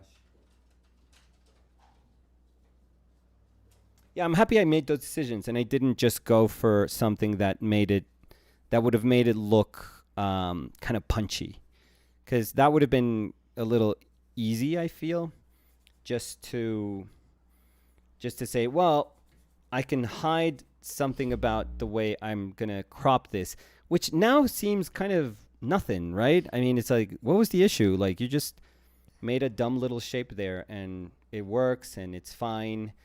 And why all the drama, wanting to solve this little contour? But no, I mean, drama solving a little contour, that's pretty much everything in when you're trying to design shapes. So I needed to make it simple and almost like understated, but hopefully with the hopes of it being like strong enough that you don't feel it, like you don't think it's strange. You almost think that it's obvious, but then when you examine the painting, you're like, oh wow, but there's obvious issues in terms of form there that arise from those design choices. But all of those things are usually problems that I'm super happy to sort of throw myself into, because I think whenever you put like a problem in front of you, especially when painting, is when a painting becomes most interesting as it tries to solve it as you're painting. So I'm back. yeah. I'm sorry. No, don't worry. No, I was trying to Life. fix everything, but I don't know. In 2 hours, they're gonna be here. So Yeah. just but for us to know. yeah, but No, we're they're not gonna the go- first. Okay, no, you're they're going gonna go to to your my- mother's first. Yeah, but my mom isn't picking up the phone. Oh, okay. So- Beautiful. Oh, let me see. She sent me a voice note. A noise. vote. Nota de voz, I'm sorry. So let me read this. May Medina dice, gracias Nicolás, no había pensado en tomar aceite de linaza. Ja, ja, ja. Es que he tenido irritación en los ojos y el es oftalmólogo solvente. me dijo que fue por una reacción a los químicos de la pintura. Mm, Gracias. En Colombia, ¿cuál me recomiendas? Galkit. Ok, muchas gracias. Sí, sí, no es. Y si es irritación en los ojos, tranquilo, a menos de que se esté frotando los ojos con las manos sucias de pintura. Por favor, no haga eso. O sea, los colores también tienen, o sea, pueden tener, no todos, pero pueden tener cosas que son nocivas para la salud. Entonces, mucho cuidado, mucha disciplina cuando maneje colores. Y entonces, si tiene las manos sucias, pues no se frote los ojos con las manos sucias. Eso yo creo que es una práctica como muy de sentido común. Pero no, lo que seguramente, o sea, lo más probable, yo sin ser doctor, es que el culpable ahí sea el solvente. Entonces solo deje de usar trementina. Es que la trementina, y lo más probable es que si usted está aquí en Colombia, nosotros no tenemos trementina, sino que tenemos unas cosas horribles que venden como trementina, que son solventes que no son propiamente como trementina pura, sino que, por ejemplo, acá a mí me contaba un sitio que producía como trementina de una manera muy como artesanal, pero muy bonita, o sea, muy tradicional. Me contaban que, por ejemplo, para que los árboles como que broten más rápido la trementina, que es un proceso como distinto, lento de destilación, perdón, eso era lo que estaba tratando de decir. Es un proceso súper lento de destilación. Para que los árboles lo hagan más rápido, les echan como ácido sulfúrico. Estoy casi seguro de todo esto. Y entonces, desafortunadamente lo que dicen ellos es que en ese proceso, en esas ansias de poder producir más rápido la trementina, lo que sí, logran que el árbol como que destile este solvente más rápido, pero el solvente que queda al final es mucho más fuerte y mucho más nocivo que la trementina por la introducción del ácido.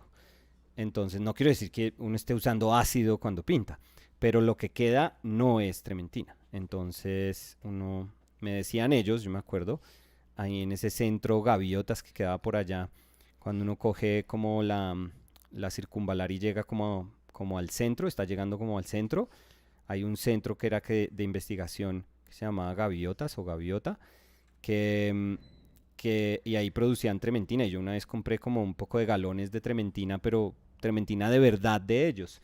Y era mucho más suave, mucho, mucho más suave. Esto eran épocas donde yo usaba trementina, muchísimo más suave que la trementina tradicional.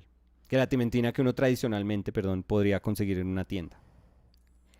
So, Scampy Fritty was saying, I want to learn how to varnish properly. Do you have a tutorial on how to do this, please? I did scrap a painting because of this. And they were saying afterwards, varnish pouring videos are exactly why I scraped paintings. Yeah. So I don't have a video of this, but I know how to do it. You should pour your varnish on like a bowl, on whatever like metal bowl. I mean, don't use your dog's water bowl for this, but no, if you have a bowl that you can destine for this, and it's best if it's a bowl, so you don't use like, let's say, a jar or something that you have to fill up a lot. It's best if it's a big bowl that you can then, regardless of the size of the painting that you're varnishing, they sell these very beautiful, very kind of soft, bushy brushes that are actually meant for varnishing. Like if you want to be very traditional about it, you can buy these gorgeous brushes that are very, very bushy and soft.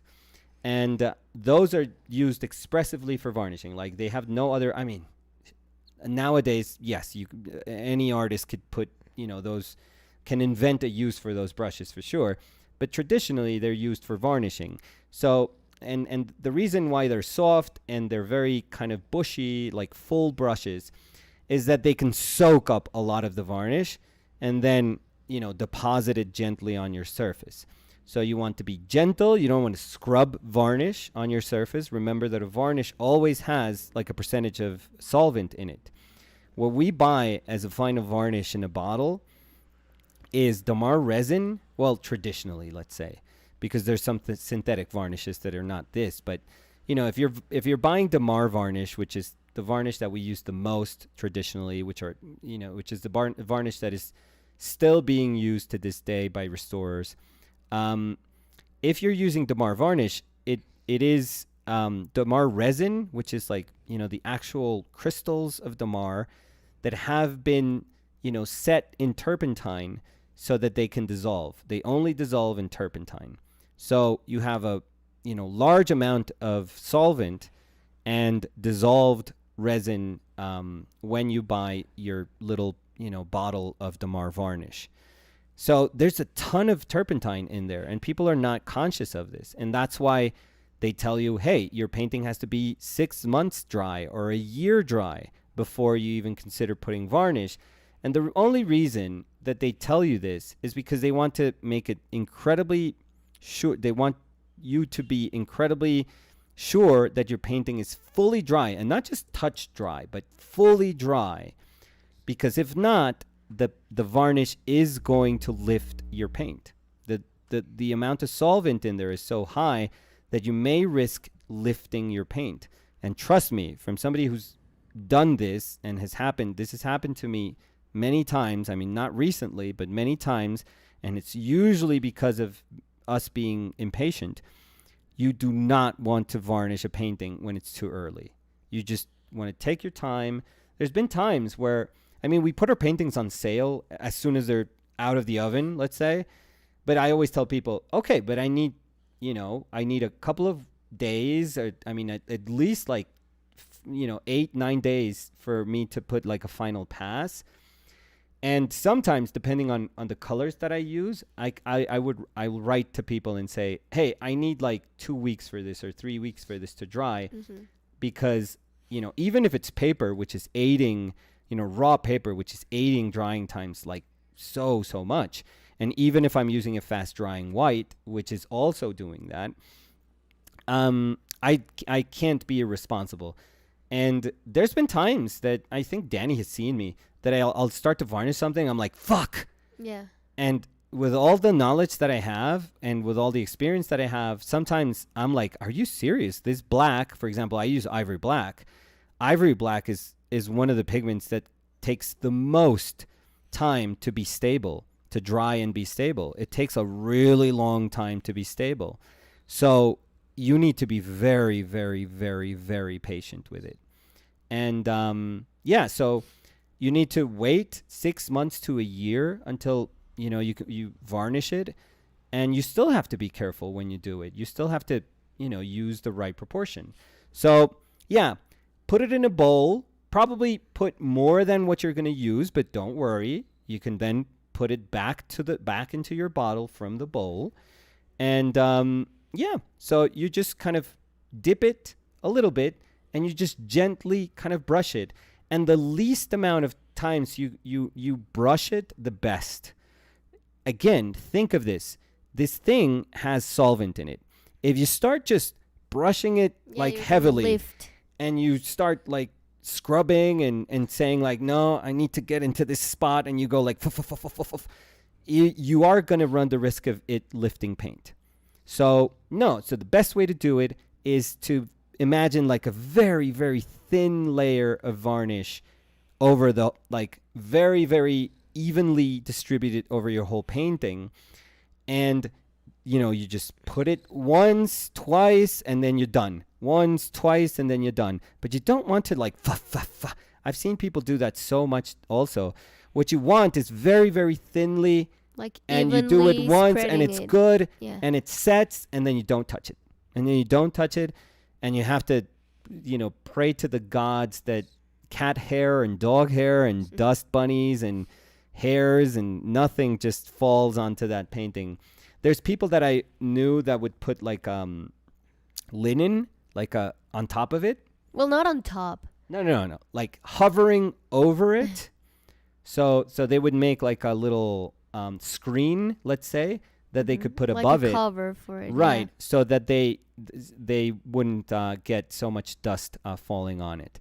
Because what they advise is not to make your painting vertical when you're drying it, but horizontal. So, you should rest your painting when you're varnishing, because if you put it vertically, it'll drip. Yeah. It'll drip because there's no way that, gravity is not going to work against you. And because even though the layer is going to be thin, and it's supposed to be thin, the Mar varnish still has body to it, so it will kind of sag and drip. It will tend to do that. So yeah. So the only thing I wanted to say is that you were talking about waiting about 6 months to a year. Yeah, that's and then, traditionally, yeah. Yeah. But then you said that you said quote unquote varnish yours like 2 days into. Not 2 days. 2 weeks. I'm sorry, 2 Yeah. weeks into or 10 days into. But I just wanted to clarify if maybe the person that was asking don't know. It's because you don't use the Mar varnish. I don't use the Mar varnish. And if you're using something like retouch varnish, which tends to be like synthetic varnish, that's different also. That dries very, very quickly. So it's quite different. It's not meant to be used as a final varnish, but if that's something that you would want to try as a temporary final varnish, I know what I'm saying. I know it sounds ridiculous, but if as a temporary alternative to a final varnish, you could use a synthetic retouch varnish, and it'll be fine. And you could use those a little bit quicker than your traditional varnishes, and they will set and they will dry way, way, way quicker than traditional varnishes also. Amber was saying you can also cut boxes and make little covers if you have any spare laying around that are the right size. Perfect. Yes. But yeah, the idea is to create like a little screen for your painting so that it doesn't, you won't get all that crap on the painting, because your painting is going to be tacky, like incredibly tacky for at least 2 weeks. Yeah. So that's what's most annoying about varnish. And so I'm gonna read this comment because I know that I've been like jumping around some questions. Yeah. But it's just to talk about the varnish topic right now. And Philip Murphy was saying the Baumgartner Restoration YouTube channel Yeah. goes into great detail about many unique painting restoration techniques. His videos are extremely well executed. Yes. I actually wrote to him to see if he wanted to talk a little bit about like technique. But I think he's too famous now. Too famous and too busy. So, yeah. So I don't know. Maybe it's because of the redaction of it, but this made me laugh. So Darian Gallardo. Okay, reacción. Yeah. No, but it's in English. Yeah, the but comment. redacted is when you take something out. Reaction. So how do you say that? The How would you say that? structure of Yeah, the the sentence? structure. Yeah. So Darian was saying, "Hello guys. I don't know if my greetings came back out the first time because I had problems with the clothing. It's good to have them back." Okay. Yeah, it's good to have clothes back. I would Exactly. say yeah. It's good that you're clothed now, Darian. Yeah. I know he just graduated. So Congrats. Yeah. Darian. Yeah. I saw some pretty nifty photos of Garian Gallardo in his graduation. So That is very huge cool. congrats. A ver.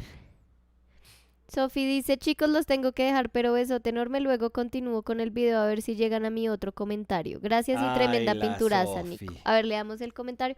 Por eso decías que he estado saltando. No, tú siempre me dices que nunca quieres leer cosas de Sophie. Ay, sobre todo. Sophie dice, hola chicos, se los extraño. Saludos desde Barcelona.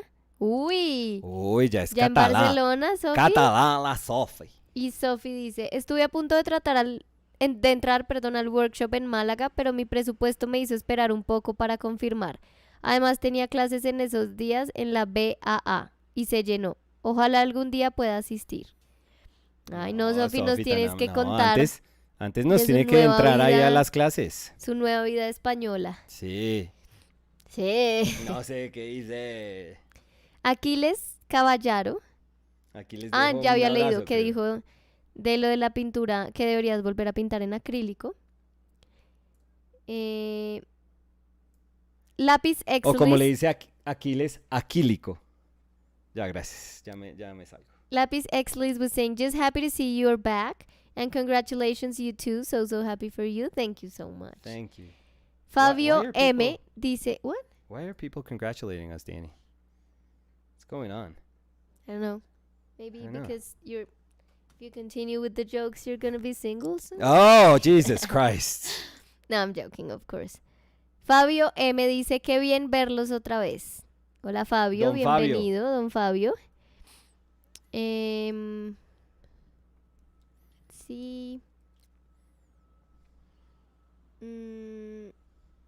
Let's see. Let's see. Tom C. was saying, greetings.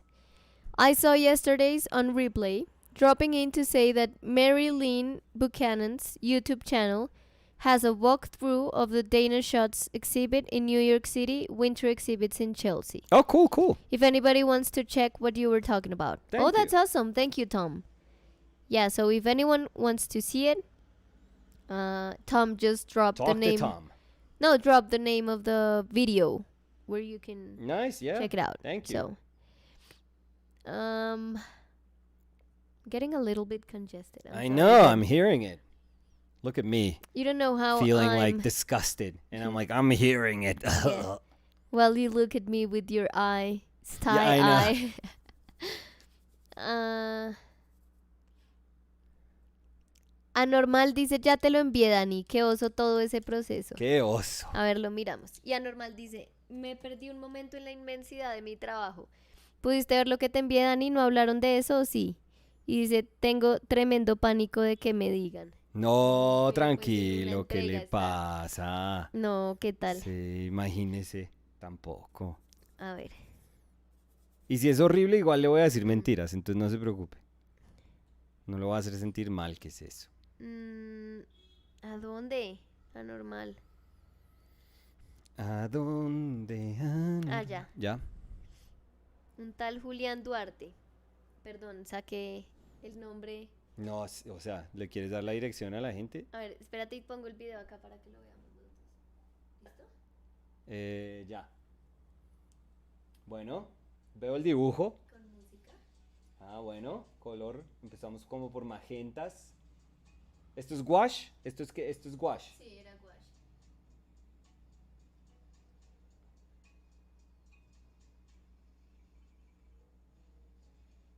¿Listo? No, lo que... Espérame. Ay, no.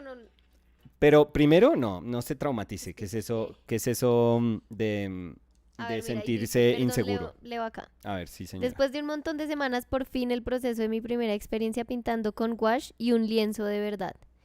He ido aprendiendo de a pocos y lo que falta, qué linda sensación de ver todos estos cambios. Bueno, Eh, pero es gouache sobre lienzo. Sobre el lienzo, eso era lo que yo iba a decir. Bueno, Porque yo decía, la textura se siente, sí, que le está peleando un poquito a la textura. yo diría, anormal. Si quiere sentir que el gouache es más amigable con usted, trate en papel, En un papel de acuarela. en un papel de acuarela.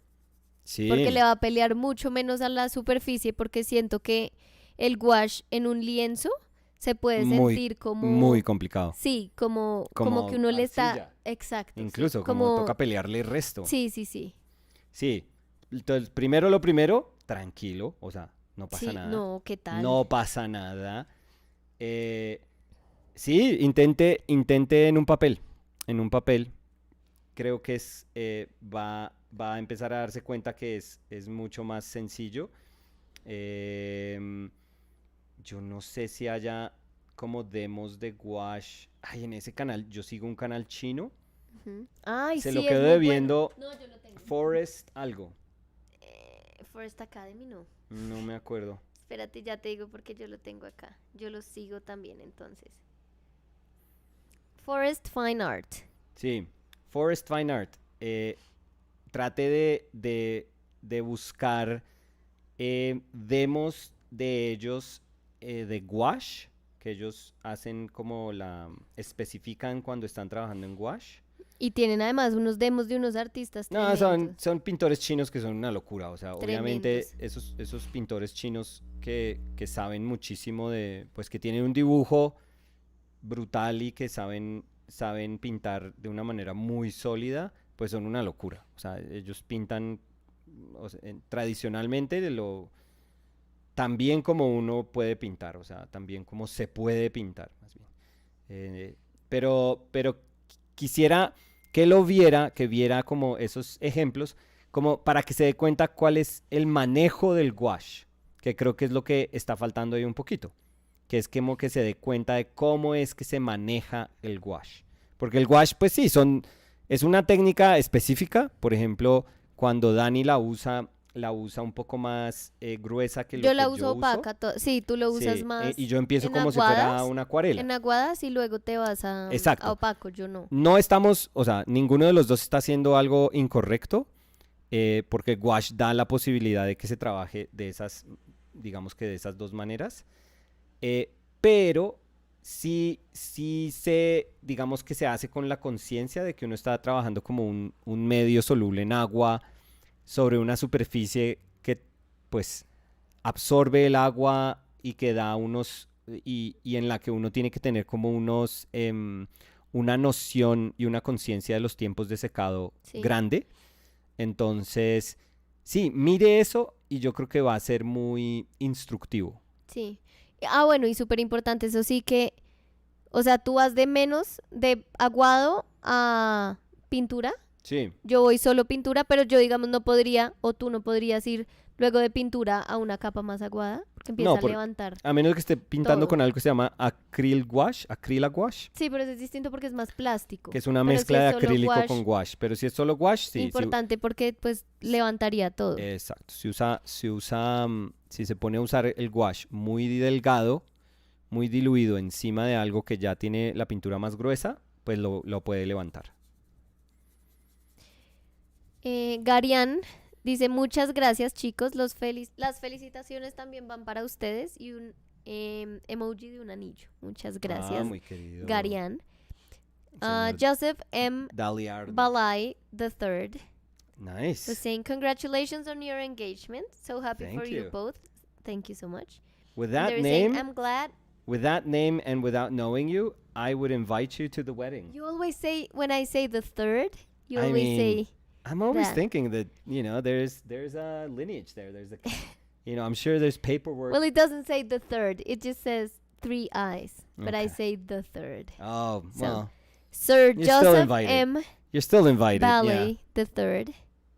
And they were saying, I'm glad you had time for travel, but I'm also glad you're back. I missed your live sessions. Thank you. And they were saying, I was aware of your OPL project, but late to the game finding the live streams. Love the companionship. That's Thank so you. nice. Thank you. We are very appreciative of the community too while we're working. So A ver, Sophie dice, estuve medio ahí porque me vine el 30 de noviembre ya que el pasaje estaba a un tercio de precio de lo que están ahora y bueno, como aún no comienzo hasta el 8 ha sido difícil estar lejos de mi familia y amigos, pero Barcelona es muy lindo y ya he estado conociendo personas muy copadas que trabajan aquí. Pero bueno, ahora sí, saluditos y felices fiestas. Si no puedo entrar a uno de sus directos antes. Muchas gracias, Sofi. Un abrazote y que se disfrute claro. esta nueva etapa de la vida tan chévere. Uy, claro, Sofi. Voy a estar súper pendiente de todo lo que esté haciendo. Claro. So I'm gonna go back to see some comments Yeah. that I maybe missed in the varnish talk. Shamik Duta was saying, I'm from a third world country and art supplies are really expensive around here. Which are the 5 to 6 colors that I should use to mix? Oh, so that's the question. Which are the 5 to 6 colors that I should use to mix and match other colors and get maximum output? Yeah.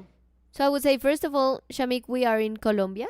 Yep. So we understand 100% because it's very expensive and hard to get some materials here too. We deal with the same unavailability and cost. Inflated prices. Yeah. So 5 to 6. Yeah, I would say that there's no there's no one right way of doing this.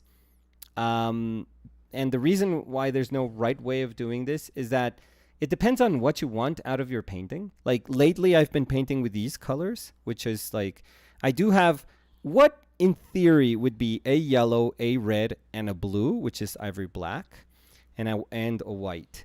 So in theory, you could do a ton of painting with a palette that is very compressed. This isn't even like Zorn palette because this doesn't have the accent of saturation. So this is like an earthier version of a Zorn palette. And you could even let go of the black entirely and just substitute it with raw umber, which will give you like an earthy analogous palette, which is really, really cool, which would also give you like a yellow, a red, and a sort of neutral that would play the role of a blue. So in that philosophy of thinking of primary colors, because if you're thinking what are the least amount of colors... Oh, she woke up? Yeah. Oh my God. No, she was dreaming, so I touched her because she was growling in her sleep. Yeah, she probably had like a nightmare. What happened? So if you what you're looking for is primary colors that can give you like a wide range to get, or the widest range that you can so that you're able to pre-mix the widest hue of the widest range of hues, then yeah, something like this is not it. But for example, for somebody like me, I'm way more interested in something like this that just enables me to paint form and to think about composition and design. And it's a very compact palette that it just kind of physically places me in a very narrow place in a painting. So I'm totally comfortable with not having to deal with all those other variables. So I'm super comfortable saying I'm going to sacrifice range of hues. I'm going to sacrifice range and saturation for the sake of having something very compact, very analogous, that it's going to, very quickly make harmonious paintings. I'm not going to be able to, like with this palette, for example, titanium white, yellow ochre, and earth red, which I use terra rosa, and raw umber, it's impossible for me to mix something that feels out of place. Absolutely impossible. Like, there's no way I can physically put something down that chromatically you would say, like, oh my God, that's a dissonant color in the context of your painting, because they're so close together. And the nature of the colors, I mean, they're all earth tones. So the nature of them just, kind of bunches them together. For me, that's more important than being able to say, can I mix a violet? Can I mix a purple? Can I mix a yellow green? Can I mix a blue green? Can I mix a green blue like Viridian? Can I mix an orange red like cadmium orange? I don't care about those things when I paint, but that's just my painting. But if you are thinking, no, I want to make the most, I want to have 5 colors that are going to allow me to mix the most, the widest range of hues available, then what you're looking for is pretty simple, which is like a very basic primary color palette. So you would use a yellow, and you could use like a cadmium lemon yellow. So not cadmium yellow, but cadmium lemon yellow. For a red, you can use like either a scarlet red or a magenta. And for a blue, you could use like a phthalo blue, or if you don't like phthalo blues, you could use like a ultramarine or cobalt ultramarine, something around that. And you can use a white and a black. And that'll give you're going to be able to paint greens and purples and oranges. That sounds closer and to my palette. Yeah, that's I use just the primary color, and I change the black sometimes for a ground. Right? Yeah. Earth tone. An earth tone, yeah. Yeah. So, un tierra, I was thinking. So, I'm sorry. No. We're good. Now we're both sick, so yeah. Expect sickly comments. Well, and I was gonna say I'm Colombian, so my brain sometimes thinks in Spanish. So, let's see.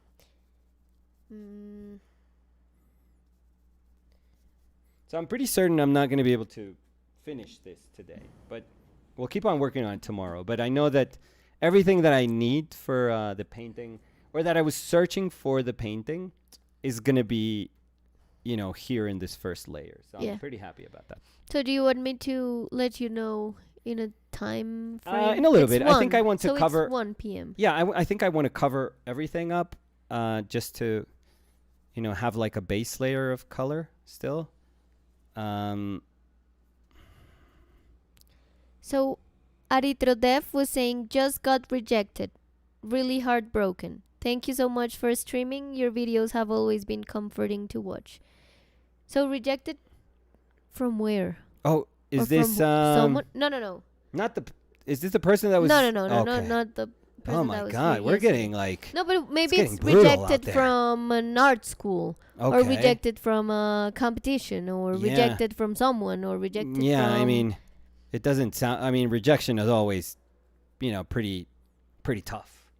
So doesn't matter where it comes from, but yeah, tough season. Jesus. Jam Flip dice hola, and they were saying, have you tried watercolors? For me, it was quite difficult in younger age. Now I'm trying again, and it's beautiful. Oh, that's nice. Yeah, we have in our series of videos, there's at least 2 weeks, I feel, Danny. Yeah. That we did watercolor. And at the very beginning, before OPL, there's some videos. You did watercolors, or was it gouache? I think it was gouache, but I kind of treated it like a watercolor, but yeah. So kind of the same. Vincent de la Noix. Vincent. It was long ago. I hope they're still here to hear us say hi back. Yes. So Vincent was saying, hi, Danny and Nicolas. Happy to see you back. It's very happy to hear from you. Vincent. Hugo Araujo dice hola. Hola, Hugo. ¿Qué tal? ¿Qué dice Hugo? Diviaox. was saying, "Can you play Normal People Things by Lovejoy, please?" So we don't play music here, Yeah, no. But but we're happy that you're here. yeah. Carla Gómez dice, hola, yo también acabo de enfermar. No, Carla. XD. Espero no dure hasta Navidad. Ay, yo espero lo mismo. Ya le estaba diciendo a Nicolás que si sigo empeorándome, me toca es elegir qué pijama voy a usar para Navidad cuando me quede acá Pijamidad, le podemos solita. decir. Mi amor, están pésimos todos tus chistes. No sé cómo decírtelo. Feliz ¿Y te estás riendo Yamidad. allá? ¿Yamidad? Feliz Yamidad. No, mi amor. Eso va a enfermar más a la pobre Carla. La pobre audiencia. Pedro Ayashi was saying oi. Hello, Pedro. Mikael was saying hello, Nicolas and Danny. Or Michael. Okay, yeah. Hello, Nicolas and Danny. When you reinterpret colors, do you try to stay true to the references? No, I always kind of understand them as a starting point. I think that once you're comfortable, sort of with the understanding that what you are doing is really a reorganization of color relationships within a painting. Yeah, then I mean the origin does propose a certain rule set, let's say, but the onus is on you to then organize that as I don't know, as openly or as restrictively or as expressively as you want, hopefully with a good reason for doing all those things, any and all those things. But yeah, so for me, I tend to see it as a just beautiful starting point, like a proposed, like, the nature of that original image, be it the model or be it, whatever photograph I took, it's just proposing to me certain things. And then it's up to me to follow that proposal or to then, pick up that sort of mantle and then take it wherever I want. Pedro Vicente. Hola Pedro, ¿qué tal? Pedro dice, buen día chicos. Pregunta, Sí, ¿los efectos y texturas que lograba Mancini qué bueno. eran en base a capas y veladuras Gusto. o pintado directamente? Gracias, lindísima pintura. A ver, de pronto el Mancini al que se refiere Pedro es Pedro Vicente. Pedro Vicente, don Pedro Vicente. De pronto es el Mancini como viejo, digamos, Mancini maduro. Porque el Mancini temprano, el Mancini joven, era muy Ottocento, era muy pintor italiano tradicional, muy académico incluso. Y aunque era más como pintura suelta, pues tenía todo ese, digamos que seguía con todo ese carácter de esa pintura figurativa naturalista de la época. Pero el Mancini viejo, que es el que termina pintando con esa retícula que él pone sobre las... O sea, él tiene una retícula espejo, digamos. Él hace esa maraña con esas cuerdas y la pone enfrente de su modelo y luego la pone sobre su pintura. Y después trata de uno a uno, sobre las coordenadas que él logra discernir en todo ese mierdero, qué pena, que era esa retícula, porque era una locura, porque es que él era como loco al final, pero entonces lo que él logra como medio desentramar de esa retícula, o la forma que logra entrever entre esa retícula, pues hacía las marcas en su pintura, pero es muy diciente que la impresión, la huella que deja esa retícula sobre la pintura empieza a ser súper evidente, y con el paso de los años es más y más y más evidente, e incluso se vuelve algo que yo creo que él hasta le gustó, como que le gustaba que la pintura hablara del cómo se hizo y del proceso que se utilizó. Es que creo que él era súper orgulloso de haber sentido que se estaba inventando una manera como de traducir con fidelidad la naturaleza. Entonces, sí, mucho de eso yo no creo que hubiera tanto, yo he visto, a ver, he visto pinturas tempranas de él, he visto bastantes, yo creo que he visto por ahí unas, no sé, de entre 8 a 10 pinturas de esas y son fascinantes, son preciosas, lindísimas. Y pinturas viejas he visto menos, pero sí he visto por ahí unas 5 o 6 pinturas de esas que tienen como toda la trama del- de la retícula que ponía sobre la pintura. Nada de esas pinturas me da la impresión de que fuera una pintura técnicamente como indirecta. O sea, que estuviera buscando hacer, no sé, un underpainting y después como una capa medio muerta y después como saturar y después poner veladuras.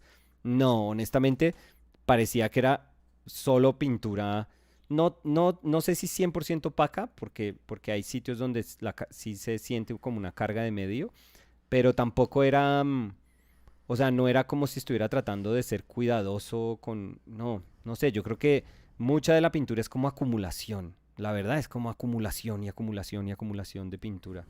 Pero sí, es fascinante, es uno de esos ejemplos en la pintura que no tiene mucho sentido, porque pues nadie necesita, o sea, es como ese meme de nadie y Mancini. Dos puntos. Sí, Mancini, Mancini dos quiso puntos. inventarse. ¡Ey! Yo creo que esto nos puede ayudar. Este poco de cuerda es como 10 kilómetros de pita en un, Que en un solo lo bastidor. entiende él. Sí, haciendo como. Y pintar a través de una maraña. Era una cosa curiosísima. Pero, pero sí, pues no deja de ser súper interesante, obviamente, que haya ocurrido eso. Axel Villajuan was saying how to get better at color theory. You could take the course, Yes, online I was gonna course do- I was gonna say that we're gonna offer in the next few days. yes. I think In our let's say ourpaintedlives.com. what is this? The not 25th. Today's 21. No, I would say the 26th. We're gonna so Tuesday the 26th. We're gonna open up the spots that would be available for 8-week color course. Um, Yeah, but I don't know. I think it's too close. I think it's too. So Danny's saying like if we could do it before Christmas. But I think it's a little too on top. But we'll see. Maybe. So keep an eye on our Instagram to see if we offer that Yeah, but a little bit sooner than later. that But that would be amazing because Yeah. it is a color course. yeah, but so that would be like an 8-week color course, and that's what we're offering. So that's Available- how we're gonna start next year. Available at our web Available. at ourpaintedlives.com. Yeah. Coming But soon. But if you're looking for something else, no, there's great books. I always suggest 2 books, which I think are great complements to each other and great books in and of themselves, but they're also great books as complements to each other, which is Alla Prima by Richard Schmidt and Color and Light by James Gurney. So I think those 2 books are great. So Aritrodev was saying rejected from a girl. Oh, dude. I know, tough. Sucks. It Yeah. sucks. I mean, it always sucks. Well, So, as you were saying, rejection yeah, in rejection. every sense I know. hurts. Like Yeah, artistic it rejection, always sucks. partner rejection, Yeah, friends rejection. but if it was like outright rejection like that, dude, that's not where. Like, your life is not supposed to go in that direction then. So, just I know it's tough, but pick yourself up. Just know that you're better off not being there, and keep going. Like, again, video games, dude. Video games never let you down. Sometimes they do. Well, yeah, a little bit, but usually, amazing, good company. They don't reject you. I'm sorry if I'm moving around a lot. You're fine. Yeah. No, I'm moving like crazy. No, you're good. Catherine Poremski was saying, OMG, how did I miss the first 2 hours? Hi everyone. Oh, I just Catherine. like it's just like in my dream slash nightmare again. It is coming true. I know. It's becoming true. No, coming true. You could say it's becoming It's true. becoming Yeah, true, I Catherine. know. You know why? Maybe because you don't have the notifications. Yeah, I know. What the hell, Catherine? So You're that's the like way to a solve your OG fan. nightmares. Yeah. Where is this coming from? Elijah Kelly saying hello, Danny and Nicolás. Hey, Elijah. Happy to have you here. Y Lu Andino dice hola Nico y Dani. Hacía mucho que no los veía en vivo. Qué bueno verlos. Ay, felicitaciones por su compromiso. Ay, muy Muchísimas amable. gracias, Gracias, mi Lu. querida. So let's see. Where were we before?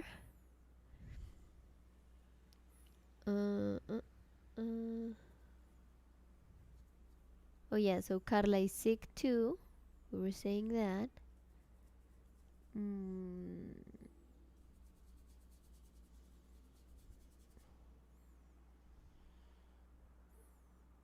Mm.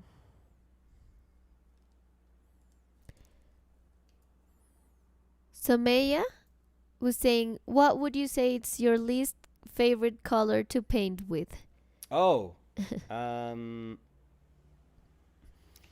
mean, no, it's a joke. Like it would be a bit for us, and we kind of did that where I would just constantly,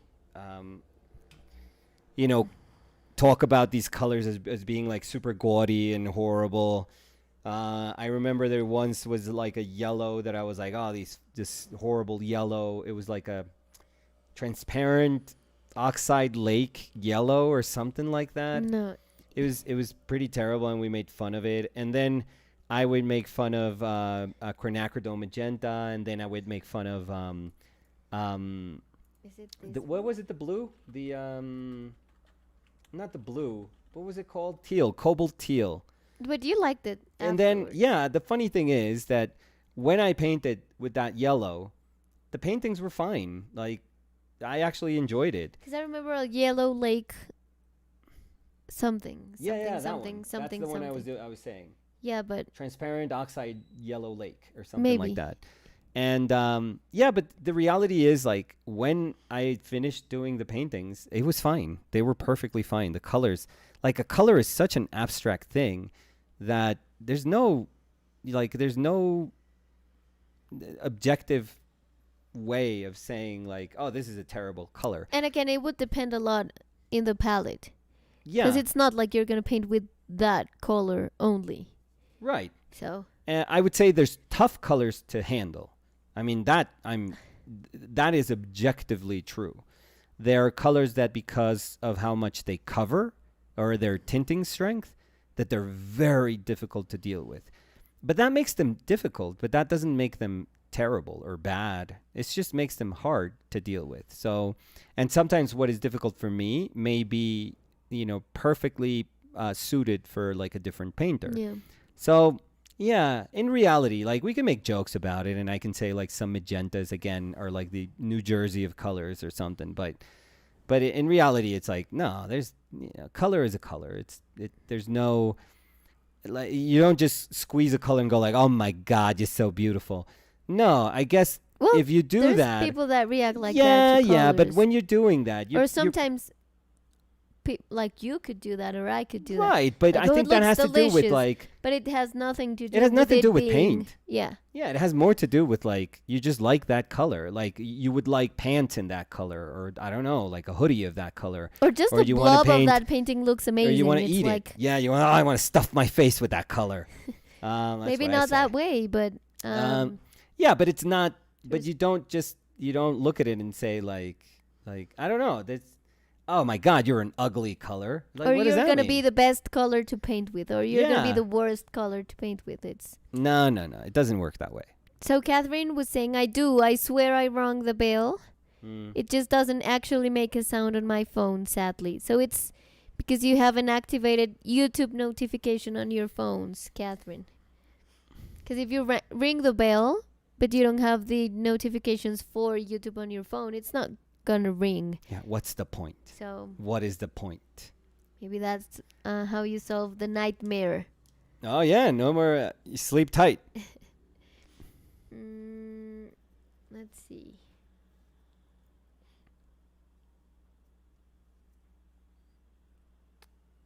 Oh, so Joseph M.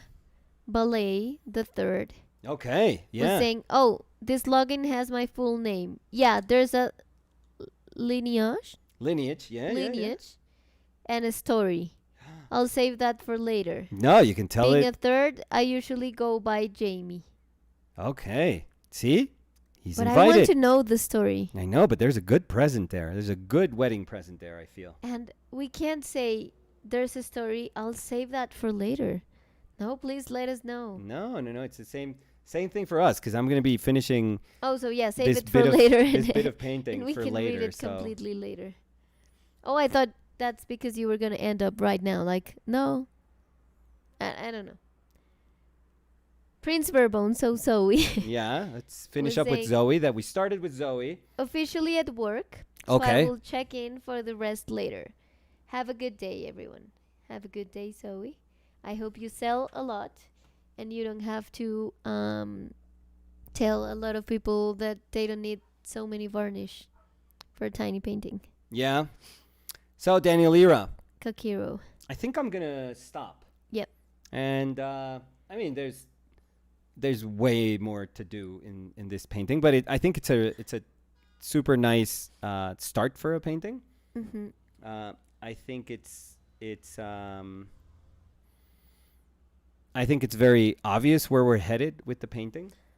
I think the hopefully the intent is like super clearly established, and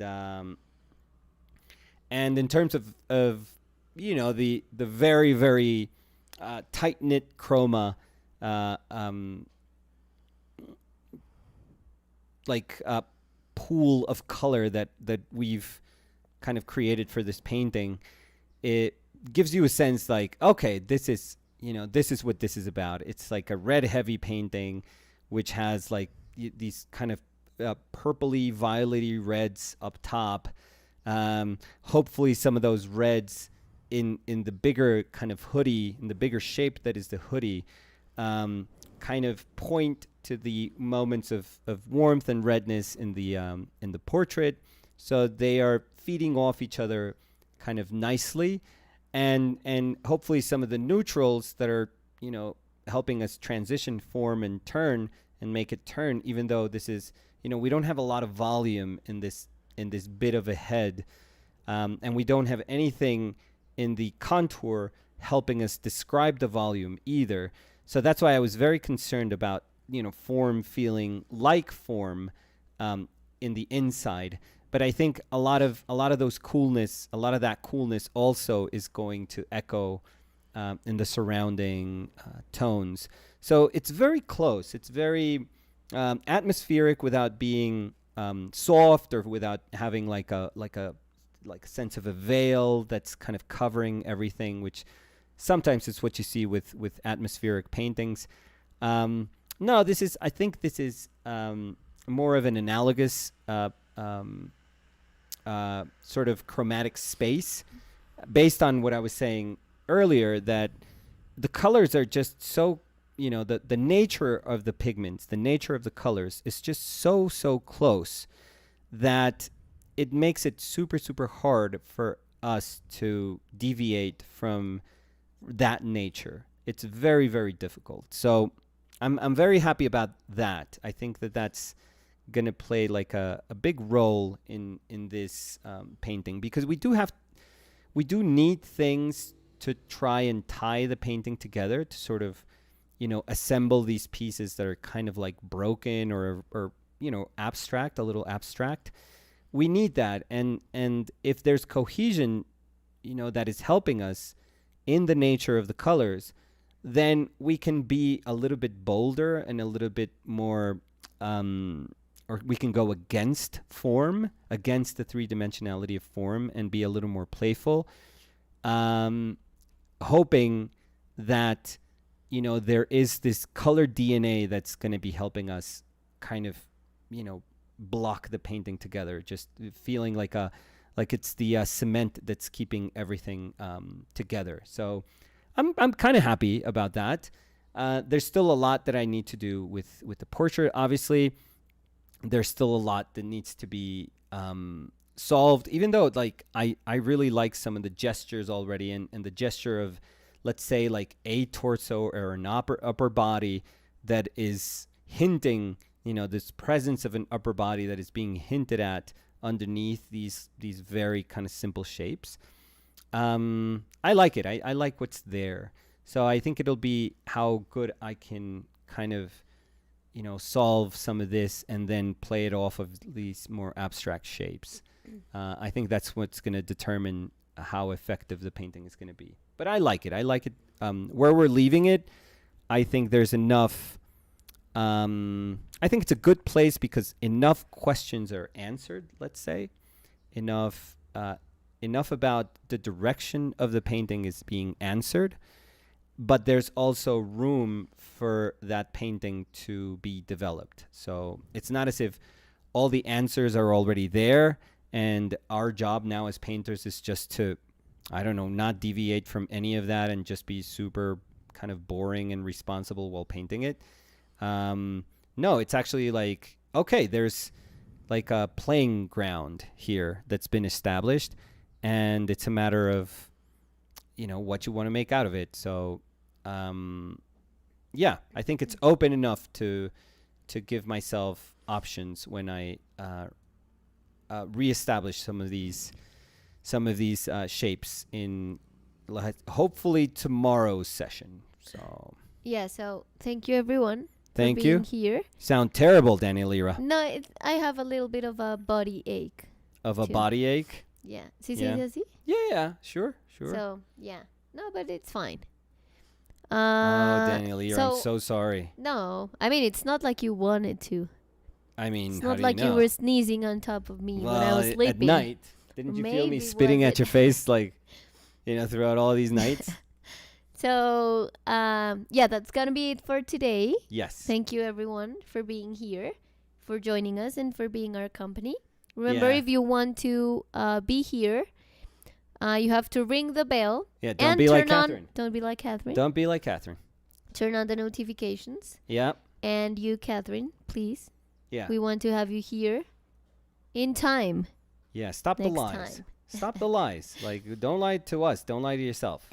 So yeah, thank you everyone for being here. Remember to subscribe, to ring the bell, to like the video, to share the videos, to go to our website, ourpaintedlives.com, and remember that there's gonna be a color course available soon. If you want to start the year painting, that's the perfect way to do it. And we have Instagrams, Daniela OCMP and Nicolas Uribeb. What?